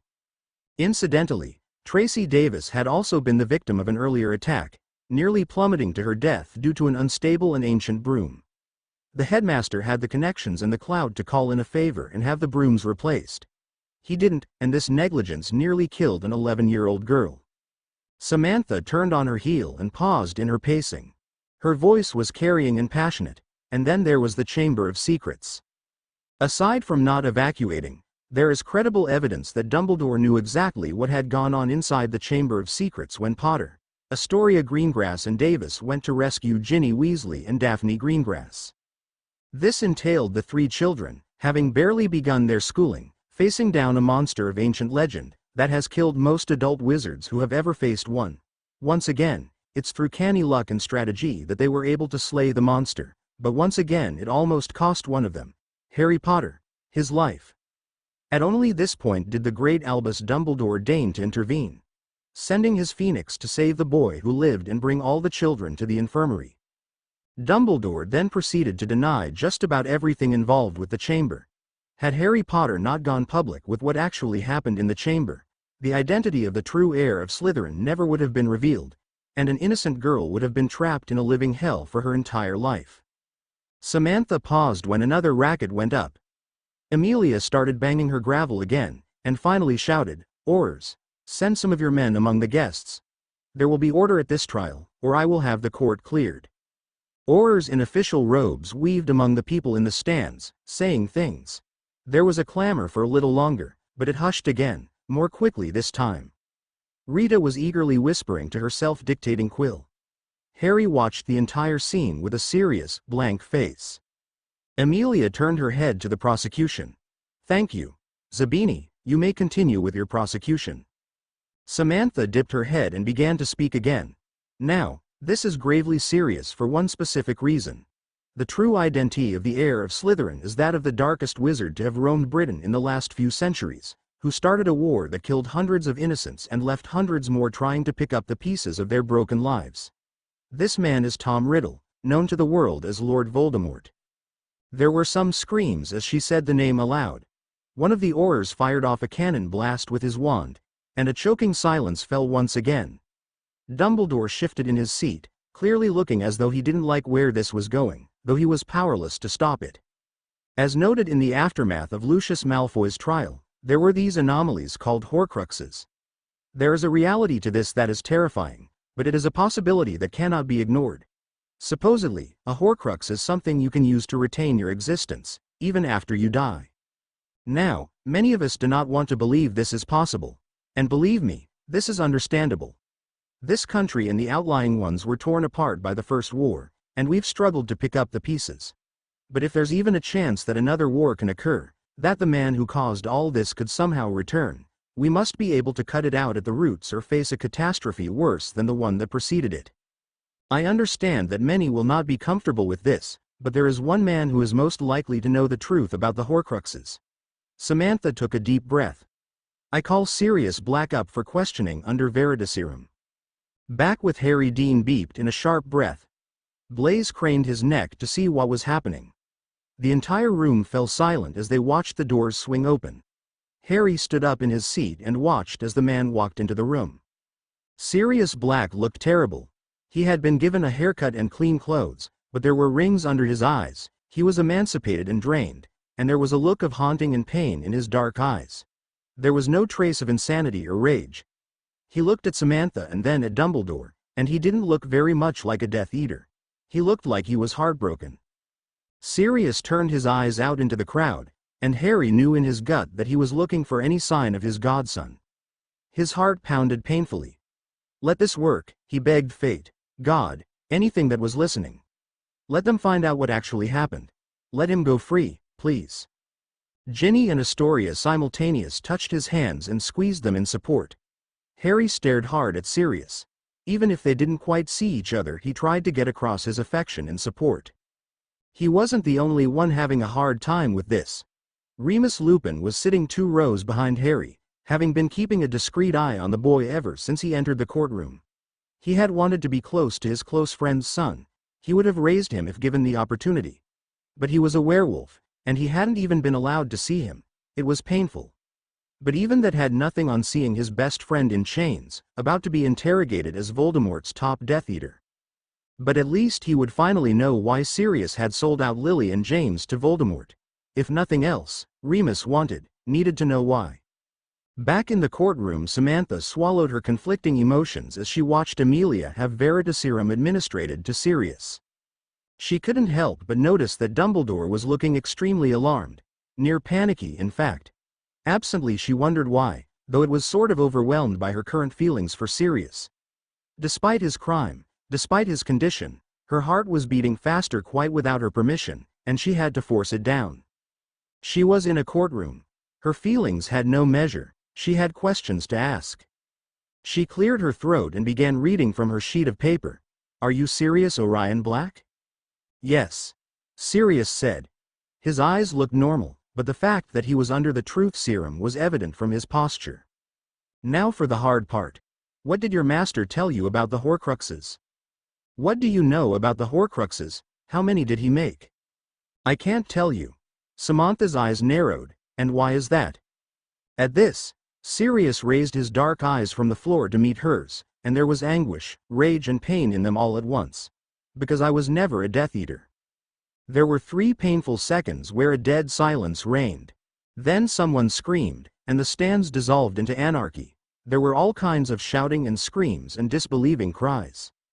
Amelia had leapt up in her chair and was staring down at Sirius in shock and the beginnings of horror. Samantha took a step backwards. Dumbledore buried his face in his hands. Rita paused in her whisperings to stare at Sirius in shock, before rapidly talking to her Quill in a normal tone of voice. Remus gasped. And Harry? Harry just stood up straight, heedless to the Aurors shouting and casting everything up to stunners to regain control and order within the stands, and he started to smile. He was grateful, now, that he had talked to Blaise's mother before the trial started. It would only get better from here. Eventually, the clamor fell down to a simmer. Sirius seemed not to notice any of this. His eyes were on Samantha, who was staring back at him, professionalism temporarily abandoned. There is a mark. Sirius said slowly, when he was sure he could be heard.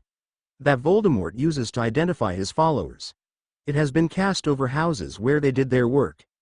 Every Death Eater has it. Even the spies. There are no exceptions. He paused, as the expected ripple of wincing went through the spectators. I don't. Sirius clearly expected another explosion, but silence followed this. Everyone seemed to be on the edges of their chairs. Check him. Amelia ordered a nearby Auror, Kingsley, in a tone that would brook no arguing. The dark man nodded and walked over to where the accused was sitting bound in his chair. He turned Sirius's left arm over and pulled up his sleeve. A shocked cry rippled through the room. The man's arm was bare. There was no trace of the damning mark.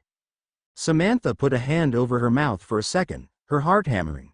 This wasn't happening. She'd left someone she cared about in a living hell. He was innocent. Sirius was innocent. What had she missed? How is this possible? She asked. Damn her voice, but it was trembling ever so slightly. I was framed. Sirius responded, his voice becoming harsh and angry. By someone who I thought was a friend. The real spy of Lord Voldemort, the one who betrayed James and Lily. And who was that? Peter Pettigrew. Another stony, shocked silence. Something horrible occurred to Samantha. Is he dead? No, how is that possible? There was a street full of witnesses that saw you blow him to pieces with a single curse. Peter was a better duelist than he let on. Sirius growled, his voice shaking. I wasn't thinking straight. I had just seen James's body. I was crazy with grief and anger. I chased him all the way to that street. I cornered him, but I wasn't careful enough. He waited, clearly expecting to be interrupted, but there was still silence. It was as if everyone in the room was holding their breath. Peter was secretly an animagus. I know this because I witnessed his first transformation. He learned how to do it when we were still in school at Hogwarts. Peter's animagus form is that of a garden rat. Sirius let out a bitter chuckle. Makes it obvious in retrospect, doesn't it? When I took out my wand to stop him, bring him in, kill him, anything, he held his wand behind his back and blew up the street. Then, he cut off his finger, transformed into a rat, and sped into the sewers. Samantha took a shaky breath, her mind spinning as she recalled the scene, going over the clues that might have indicated her object of affection's innocence. Is that why you were laughing? Sirius swallowed hard. I couldn't believe it. Peter, the traitor. We'd been friends since first year. I would have died before betraying James. I would have thought he would have done the same. He didn't. That's what was so funny. Several people gasped with pity. Harry's fingers were trembling as he watched and listened, still standing up. Some of the other people were watching him, some warily and others nervously. His reaction to all this was currently impossible to deduce. His face was expressionless. How exactly is this relevant to the current case? Amelia Bones asked. Dumbledore cast the Fidelius charm with Peter as the secret keeper, Sirius said heavily. James told him about the switch at the last second. He knew all along. Dumbledore glared at Sirius. You shouldn't have said that, Sirius. He thought. It was all for the greater good, and I didn't want to have to go against you. You were a useful tool in many ways, and I could have used your acclaim to help smooth the world over after the Second Wizarding War. Now I need another plan. The attack on me is getting stronger. The Zabini woman was involved with Sirius back in the day. I knew I was right to separate them. But now she'll be on my case extra. I need a new plan, and fast. The court called a recess in light of Sirius Black's innocence, as the proper paperwork had to be filed. The crowd was restless, even with the Aurors keeping the peace. People were talking, babbling and gesturing animatedly.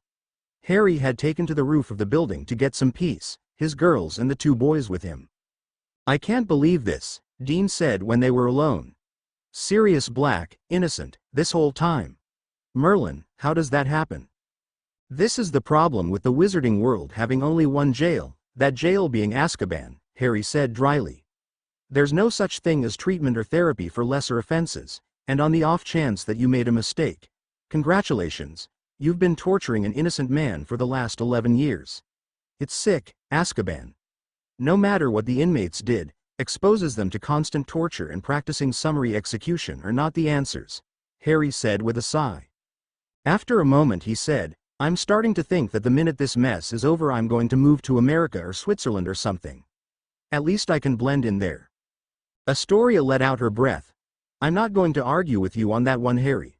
I think I'll have seen enough of this place when they've finally put Dumbledore away. And if they don't, well, then I have even more of a reason to take off. Her sister nodded in agreement of this, taking a deep breath of the cool, clean air. I like your Muggle friends, Harry, she said. You've said so before, Harry said with a smile. They appreciate it. I can't believe lived my whole life without a television set, Ginny said wonderingly. Dean snickered at this, though he raised his hands in a gesture of surrender when all four girls turned to glare at him. I can't wait to see what else Muggles can do. My dad will have a field day. He's been all over the box of knick-knacks you sent him for ages now, Harry. You guys can take a vacation to Italy with me, if you need a change of scenery, Blaise offered. Mum doesn't mind Muggle friends as long as they mind their behavior. Do you still have your family mansion? Daphne asked. Blaise just shrugged. It's mostly historical, Daph. There's a few places that my mum owns that I've never even seen before. I don't see the point in having dozens of places that I'm not going to live in until I become an adult. Harry sighed. I suppose I should be grateful for my wealth, because I'm going to have to visit a child psychiatrist before I get a job in the Muggle world. A psychiatrist? Tracy echoed in confusion. Harry stared at her for a second, and then groaned. You don't have those, either? Damn, no wonder people like Moldy Shorts exist. A psychiatrist is someone who helps you when you've experienced trauma, abusive parents, or other cataclysmic things that affect both children and adults. I've already paid for someone to start helping Miranda with her kleptomania, and I'll probably have to enter a rehab program myself, with my rap sheet. Rap sheets, Tracy pondered this. Harry, tell us more about the child jail you said was a better home than the Dursleys. So, sitting on the roof waiting for the rest of the trial to start, Harry told them about chronic offenders, and about how minors were handled in the justice system.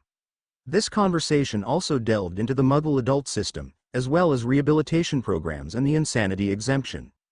So if you're crazy, like Bellatrix Lestrange, they dump you in this rehabilitation center instead of normal jail? Astoria asked for clarification. Harry almost laughed. Lestrange? I doubt it, she's too far gone, even for a rehab program. She'd be sent to an asylum prison home for treatment until she passed away, more likely.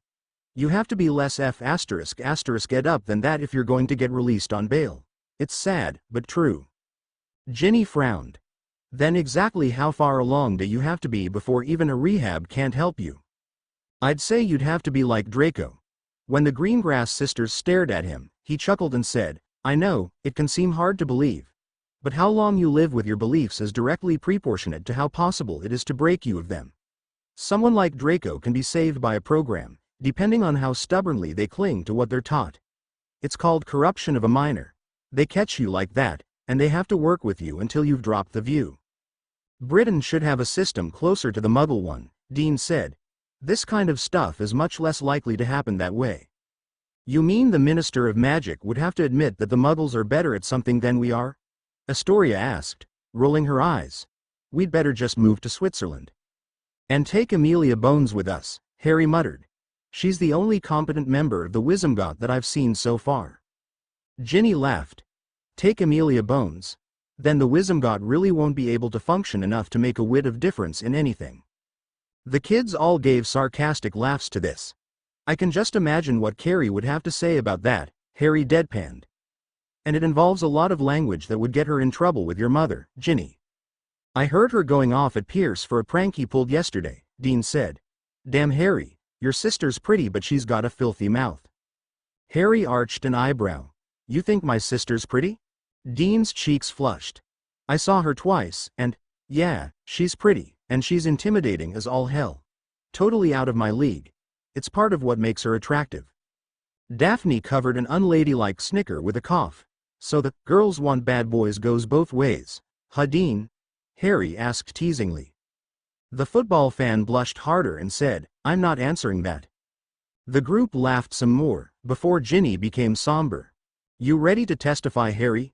Ginny asked more seriously, watching Harry with her emotional brown eyes. Her concern was evident. Ready as I'll ever be, Harry said. I'm not perfect, but I know that the way you were put in danger was wrong, and I'm going to take him down for it." Ginny smiled, leaned in and keyed him. Harry blushed, Dean whistled and Blaise smiled dryly. "Try not to let the cross-examiner intimidate you too much," the Italian boy told Harry. "They're going to be rough with you to try to make a better case for their client. Keep control of your emotions, or they'll say your judgment is compromised." "That means they'll throw out my testimony, right?" Harry asked, trying to remember what Carrie had told him about adult courts. "Yes," Blaise said. "That's not your game. Stay calm and collected. Answer each of his questions rationally in a way that complements your story." Harry nodded. "Thanks, Blaise. I'm going last, though, so I have time to prepare." Astoria smiled. "I'll help you with that." Daphne rolled her eyes but smiled as well at her sister's enthusiasm. "I know you will. You guys are great." Harry gave a soft smile. "It's nice to have a family." "They're going to release Sirius today," Blaise said, "because he was never charged in the first place. Is he coming home with you, Harry?" "Of course he is. I wanted my godfather home as soon as possible. I never had a father before this. And I wanted to know him," Harry said, his eyes downcast. There was a sound like a bell ringing. "That's the second half of the trial," Harry said grimly. "Let's go, guys. Things are going down today, for better or worse." His friends nodded. Back in the courtroom, Samantha had drunk a lot of water and a calming draft to prepare herself for the next part of the trial. Her fingers ran through her long, silken black hair as she re-established her mental defenses and barriers, having had them damaged in the earlier events. She never liked to admit she was rattled. She prided herself on how well she controlled her emotions. Having complete self-control was paramount in both her professions. But if she was honest at all, the trial and its revelations had shaken her quite badly for the first time since she was a child. Mostly due to her romantic attachment to Sirius. The shock of learning Sirius Black's innocence only raised more questions regarding how the entire war was handled, and she had had to adjust her questions for Dumbledore accordingly. She had cursed herself for not considering the possibility the Potters had switched secret keepers, for not ensuring that Sirius had a trial, for not demanding answers from Dumbledore. Eventually she shut the questions out on the grounds that they were distracting her from her current appointment. Now she was more determined than before to bring down Albus Dumbledore, aside from him putting her son's life in danger. Samantha checked her questions and frowned at the sheet. Next up was Harry Potter in the witness stand. She could only hope the boy kept a lid on his usual sarcastic and flippant attitude when he was being examined, or things could go badly for him. Rita Skeeter was going to be near world famous after this, she thought, glancing at the chair where the blonde reporter was writing away. Well, at least she was getting her money's worth on accurate information. Samantha took a breath and walked back out into the courtroom. After this hearing, she was going to lie down and sleep for 42 hours. She was going to need it. Sirius was sitting in a nearby stand, having gotten a meal after he was released by Amelia. He spotted her watching him and he smiled hesitantly at her. She gave him a half-smile in return before putting on her game face. There was as much chatter in the stands as the orders would allow. Amelia returned to her place as judge and when the jury returned, nodded at Samantha. "Recess has been completed, the trial of Albus Dumbledore will continue," she said in a ringing voice. The crowd quieted. "Over to you, prosecutor." Samantha nodded. "I call Harry Potter to the witness stand." The expected murmurs swept through the crowd as Harry walked across the floor, not looking at Dumbledore, and up onto the witness chair. He shot a smile at Sirius. "Sirius Black, as Harry's guardian, do you authorize a child's dose of Veristrium?" Amelia boomed. Dumbledore looked angry at this but said nothing.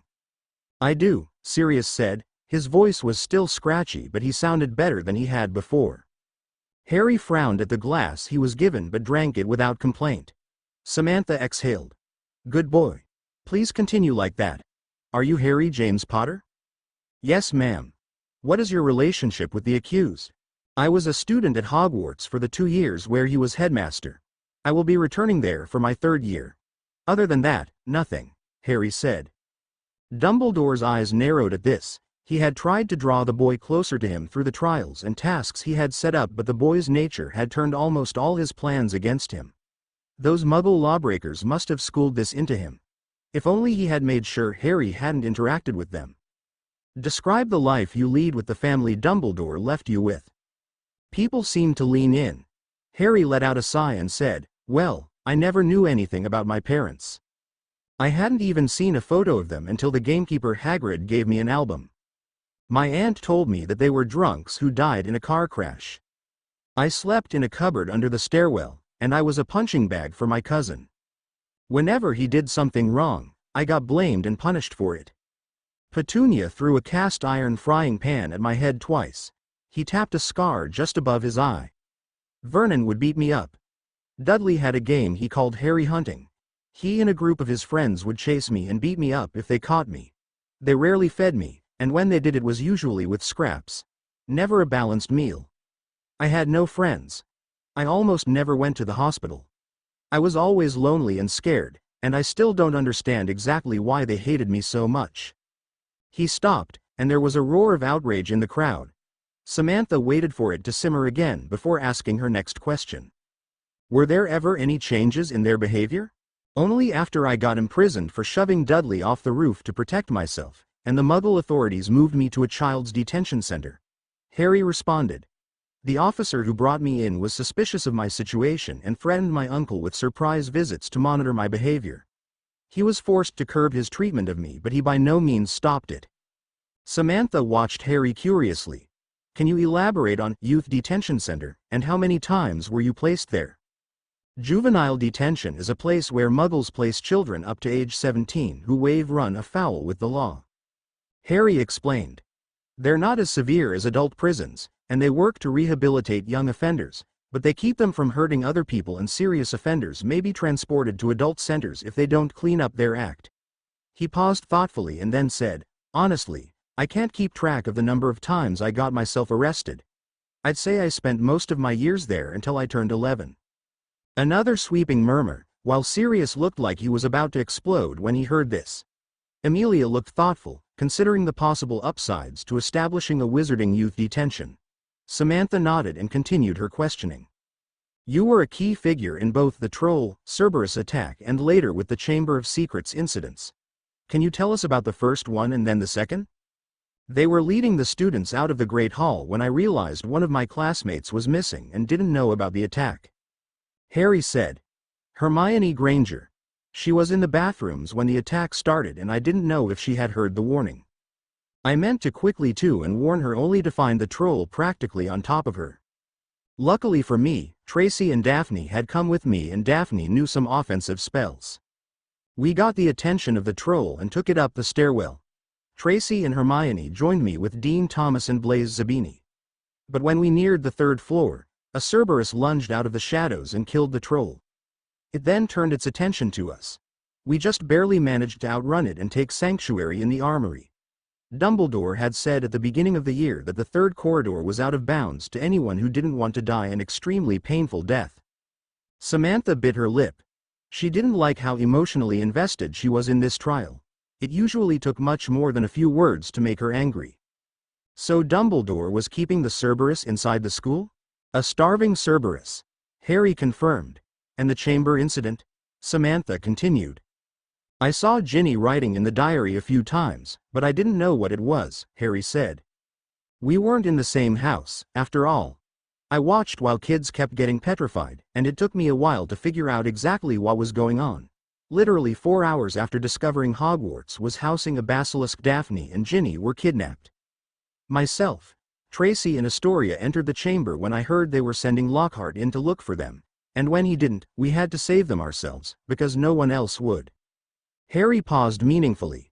There was silence in the courtroom. When no one said anything, he continued, "Tom Riddle materialized when we found Ginny and Daphne prone and silent. He explained that he had stolen their life forces. And when Astoria threatened to destroy the diary, he told them that he would destroy us and everything we cared about, announcing his identity as Voldemort. And everything else you know." Harry left the stand, the courtroom a simmering pot waiting to explode. And Samantha's final witness would see to that explosion, one way or another. "I call Albus Dumbledore to the stand." Harry sat back in his chair, exhaling, watching the scene in front of him when someone came up behind him. "Hey, Trouble." He turned his head and looked in surprise. "Carrie, Pierce, Miranda, Caitlin, Justin, Alex. How'd you guys get here?" "I remembered the way in," Carrie said. Kingsley Shakebolt was so kind as to point us here. It can't be added to the list of offenses because most wizards consider it due course, but Dumbledore tried to have us obliviated and moved away from you, Miranda explained. What? Harry exclaimed angrily. When did that happen? When you were having your latest interview with Skeeter. Pierce chipped in helpfully. Lucky for us, Kingsley thought the Aurors he bribed her were acting out of line. Our memory of the incident was removed for a little, but he decided that if Dumbledore was going down that they should mention it. There were no small amount of murmurs as the group of muggles politely edged their way into places around Harry and his friends. There were some murmurs of recognition as people who had read Skeeter's articles made the connection between them and the juvenile friends Harry had mentioned in the press. I can't believe it, the lives of people saved by Rita Skeeter. Tracy laughed. My mum will get a good laugh over that. We figured we should be here to see the fallout of this mess. Anybody who thinks the Dursleys were decent guardians needs therapy as much as some of us do. At this Alex threw a pointed look at Caitlin, who giggled shamelessly. Astoria smiled back at the muggles until Samantha was done administering the truth potion to Dumbledore. Albus Dumbledore, are all the allegations directed at you true? They are not all entirely accurate. I was merely doing what I had to do in the name of the greater good. There was a loud murmuring passing through the crowd at this. Harry shot a confused look at Blaise and Tracy, who were suddenly sitting rigid in their chairs. What? Tracy was doing her best to glare a hole through the glass and spells to where Dumbledore's head was. She said something in German that Harry was willing to bet would have earned her a lecture from Mrs. Weasley. Blaise filled in for her. That phrase, the greater good, was the slogan of the Dark Lord that came before Voldemort, Gellert Grindelwald. He was a terror across Europe, but the people who suffered the most from his attacks were the German wizards. He glanced at Tracy, who nodded curtly without looking at him. Then he added, Tracis' grandmother was captured by some of his men during that time. Well, she didn't meet a gentle end. Dean was glaring at the man he once respected as well. Dumbledore was the one who defeated him in the end, after a violent battle. Why would he use that phrase now? He's more familiar than anyone with its history. How, exactly, does the greater good pertain to anything that has occurred to Harry Potter and the students of Hogwarts? Samantha inquired dryly. The final destruction of Lord Voldemort, Albus responded. There was silence in the courtroom as everyone digested this. Go on, Samantha responded icily. The Dark Lord created Horcruxes, Albus continued calmly, as if he was just instructing students on a mistake they made in class instead of speaking to a prosecutor. 7 of them, to be exact. The last one, however, was not one he had intended to make. Harry himself. Silence. Then a woman screamed, and the exhausted Aurors were forced to regain control of the courtroom once again. Harry vaguely heard one of the Aurors muttering that she better be getting a pay raise for today, but he hardly registered it through his shock. Horcrux? Carrie muttered in confusion. Slowly, Harry raised his hand to his forehead, touching the scar that had been given to him the day his parents died. In the moment, the skin seemed to pulse beneath his fingers. Then there was a sharp prick and a distant cry of fury. Harry! Ginny cried. Harry had doubled over in his seat. It's fine, he said through his teeth, I need to hear the rest of this. When Voldemort killed Lily Potter and the curse backfired, part of his soul became attached to the first living thing it could touch, Harry himself.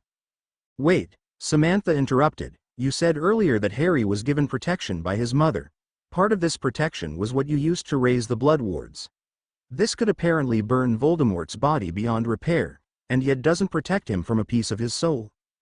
Dumbledore paused and then blinked.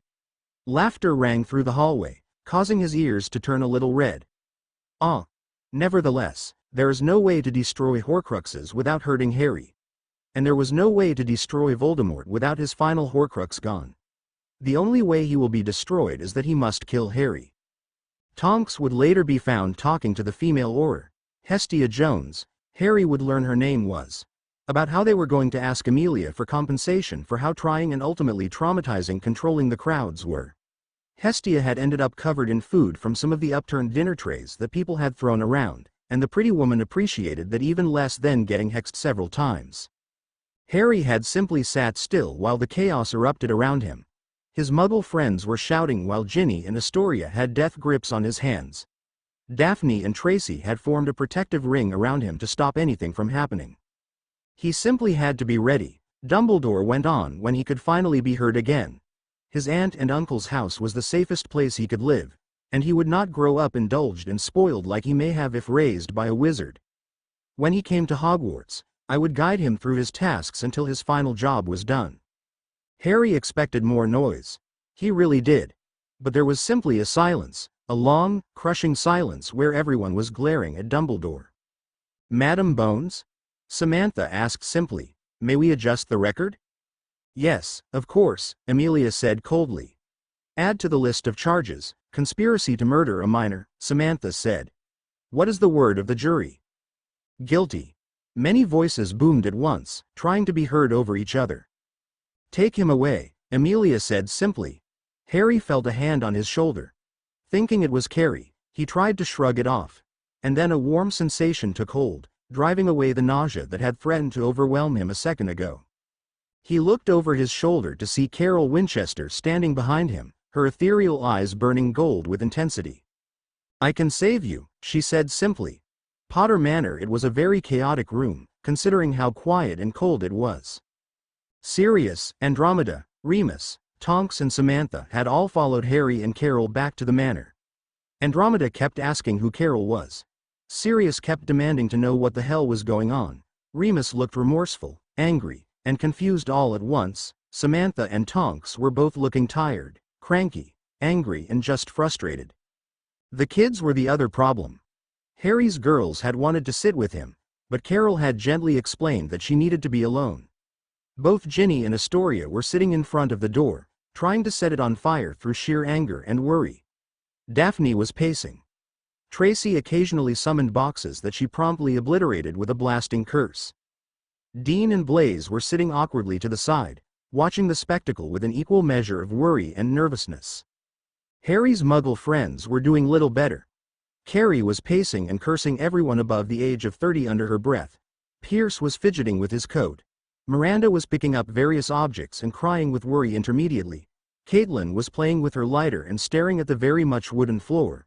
Alex was taking turns between staring at the wizards and making sure Caitlin didn't combust at anything in her current mood, while Justin just looked horribly out of place. In the time they were waiting, there was some ice-breaking and hasty introductions. Sirius and Samantha had hugged. Through the current events somewhat spoiled their reunion. Remus apologized for not believing in Sirius's innocence. Sirius apologized for thinking he had been the spy in the past. Andromeda had introduced Tonks to Remus, who despite having a very trying day blushed hotly when they shook hands. Dean then awkwardly introduced Sirius to the Muggles. Carrie cracked a grin when he offered to take her under his wing, i.e. away from her birth family.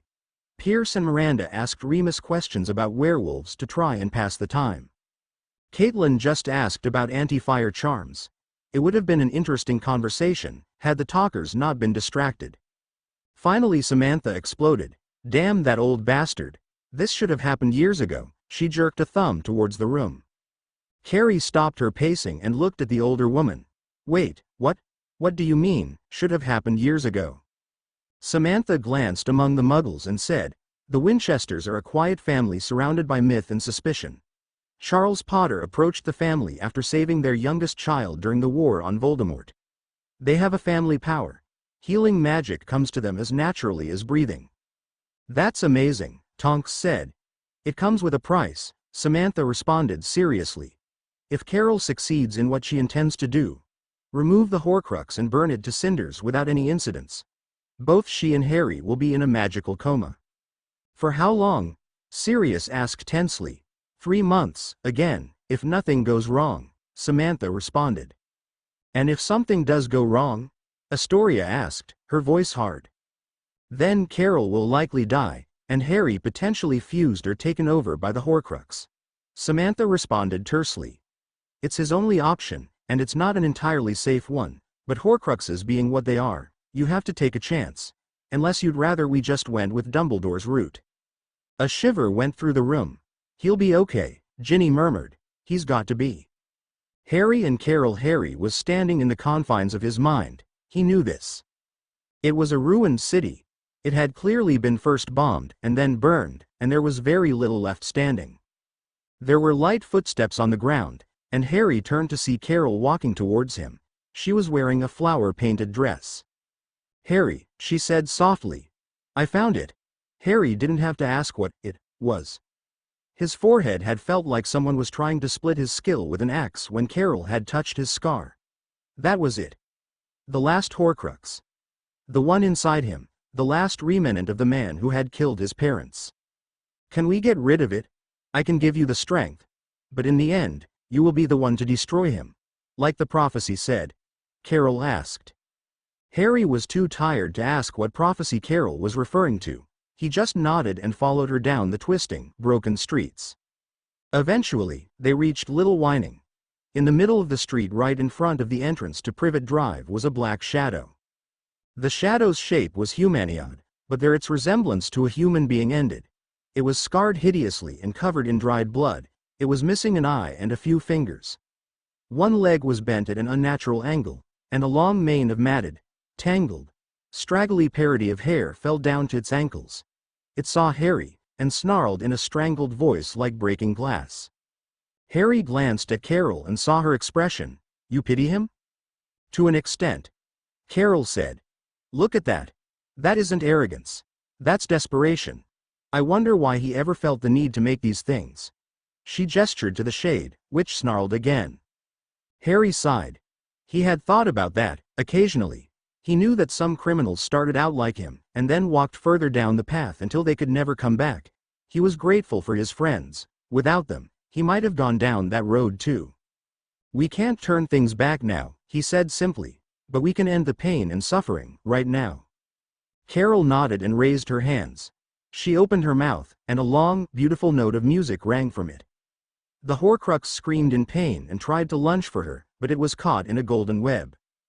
Harry raised his hand to one side. The sword of Gryffindor appeared in it, as real as it had when he had summoned it in the Chamber of Secrets. He gripped the handle, ran towards the creature and slashed. With a final scream, the Horcrux and Lord Voldemort were gone. Later Harry wasn't sure how long he had been in bed. He woke up, pushing himself up and blinking rapidly. He was still in Potter Manor. Carol, who was lying in bed next to him, also got up, rubbing the sleep from her eyes. Then the screaming started. Harry was promptly assaulted by hugs and kisses and cries of relief from all his friends and his loved ones. "You're awake. It's over," Sirius said happily. Harry smiled up at his godfather, the pain he had kept inside him finally laid to rest. "Yeah, it's over." Several years later, sorting at Hogwarts was always a fun time for the students and the staff. Minerva McGonagall, the new headmaster of the last few years, watched the new first years walk in with a certain amount of trepidation. She figured she'd need a few painkillers on hand for some of her classes, for the pranks that would undoubtedly happen. Black Emily, a girl with dark hair, tanned skin and a mischievous smirk, ran up to the seat. She flashed a grin at her headmistress and sat down. The hat was on her head for a moment before shouting, "Gryffindor!" Emily cheered and headed for the Reed House. Black Regulus. Emily's brother approached the hat more cautiously, casting the tables a glance before sitting down. Ravenclaw. Regulus smiled hopefully before heading to the table of smarts. Bones. Marcus. Hufflepuff. A young boy vaulted off the chair and walked over to the cheering yellow table. Collins. Diana. A fidgeting young girl asked, "Ravenclaw?" "Ravenclaw it is, then." Fox. Anthony. Tony, as he preferred, said to the hat, "Hufflepuff, please." "Very well. Hufflepuff." Malfoy. Lupa. A silvery-haired girl was put in Gryffindor, to the shock of the onlookers, followed by her brother Scorpius, who was put in Slytherin. Longbottom. Danielle. Gryffindor. Danielle waved to her father, who was sitting at the staff table, before heading to her ancestral house. Celine. Lovegood Zabini. Slytherin. A dreamy girl walked over to the table of the snakes, her blue eyes following the ghosts. Potter. Sirius. Silence filled the hall as a dark-haired young boy, smirking with enthusiasm, approached the hat and put it on his head. Gryffindor. Potter. Leah, a studious, serious-looking young girl with black hair walked up to the hat. Ravenclaw. Potter. Lily. This girl was bubbly, red-haired and mischievous-looking. The hat was on her head for a bare minute before Slytherin. Potter, Angela, a regal-looking blonde girl, took the hat on her head and said, "Slytherin, please. Someone has to watch Lily." Slytherin. Potter, Matthew.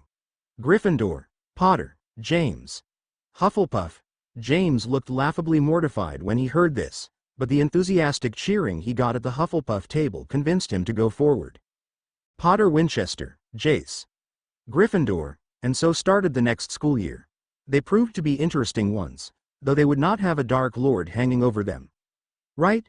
To be continued. I hope you enjoyed this story.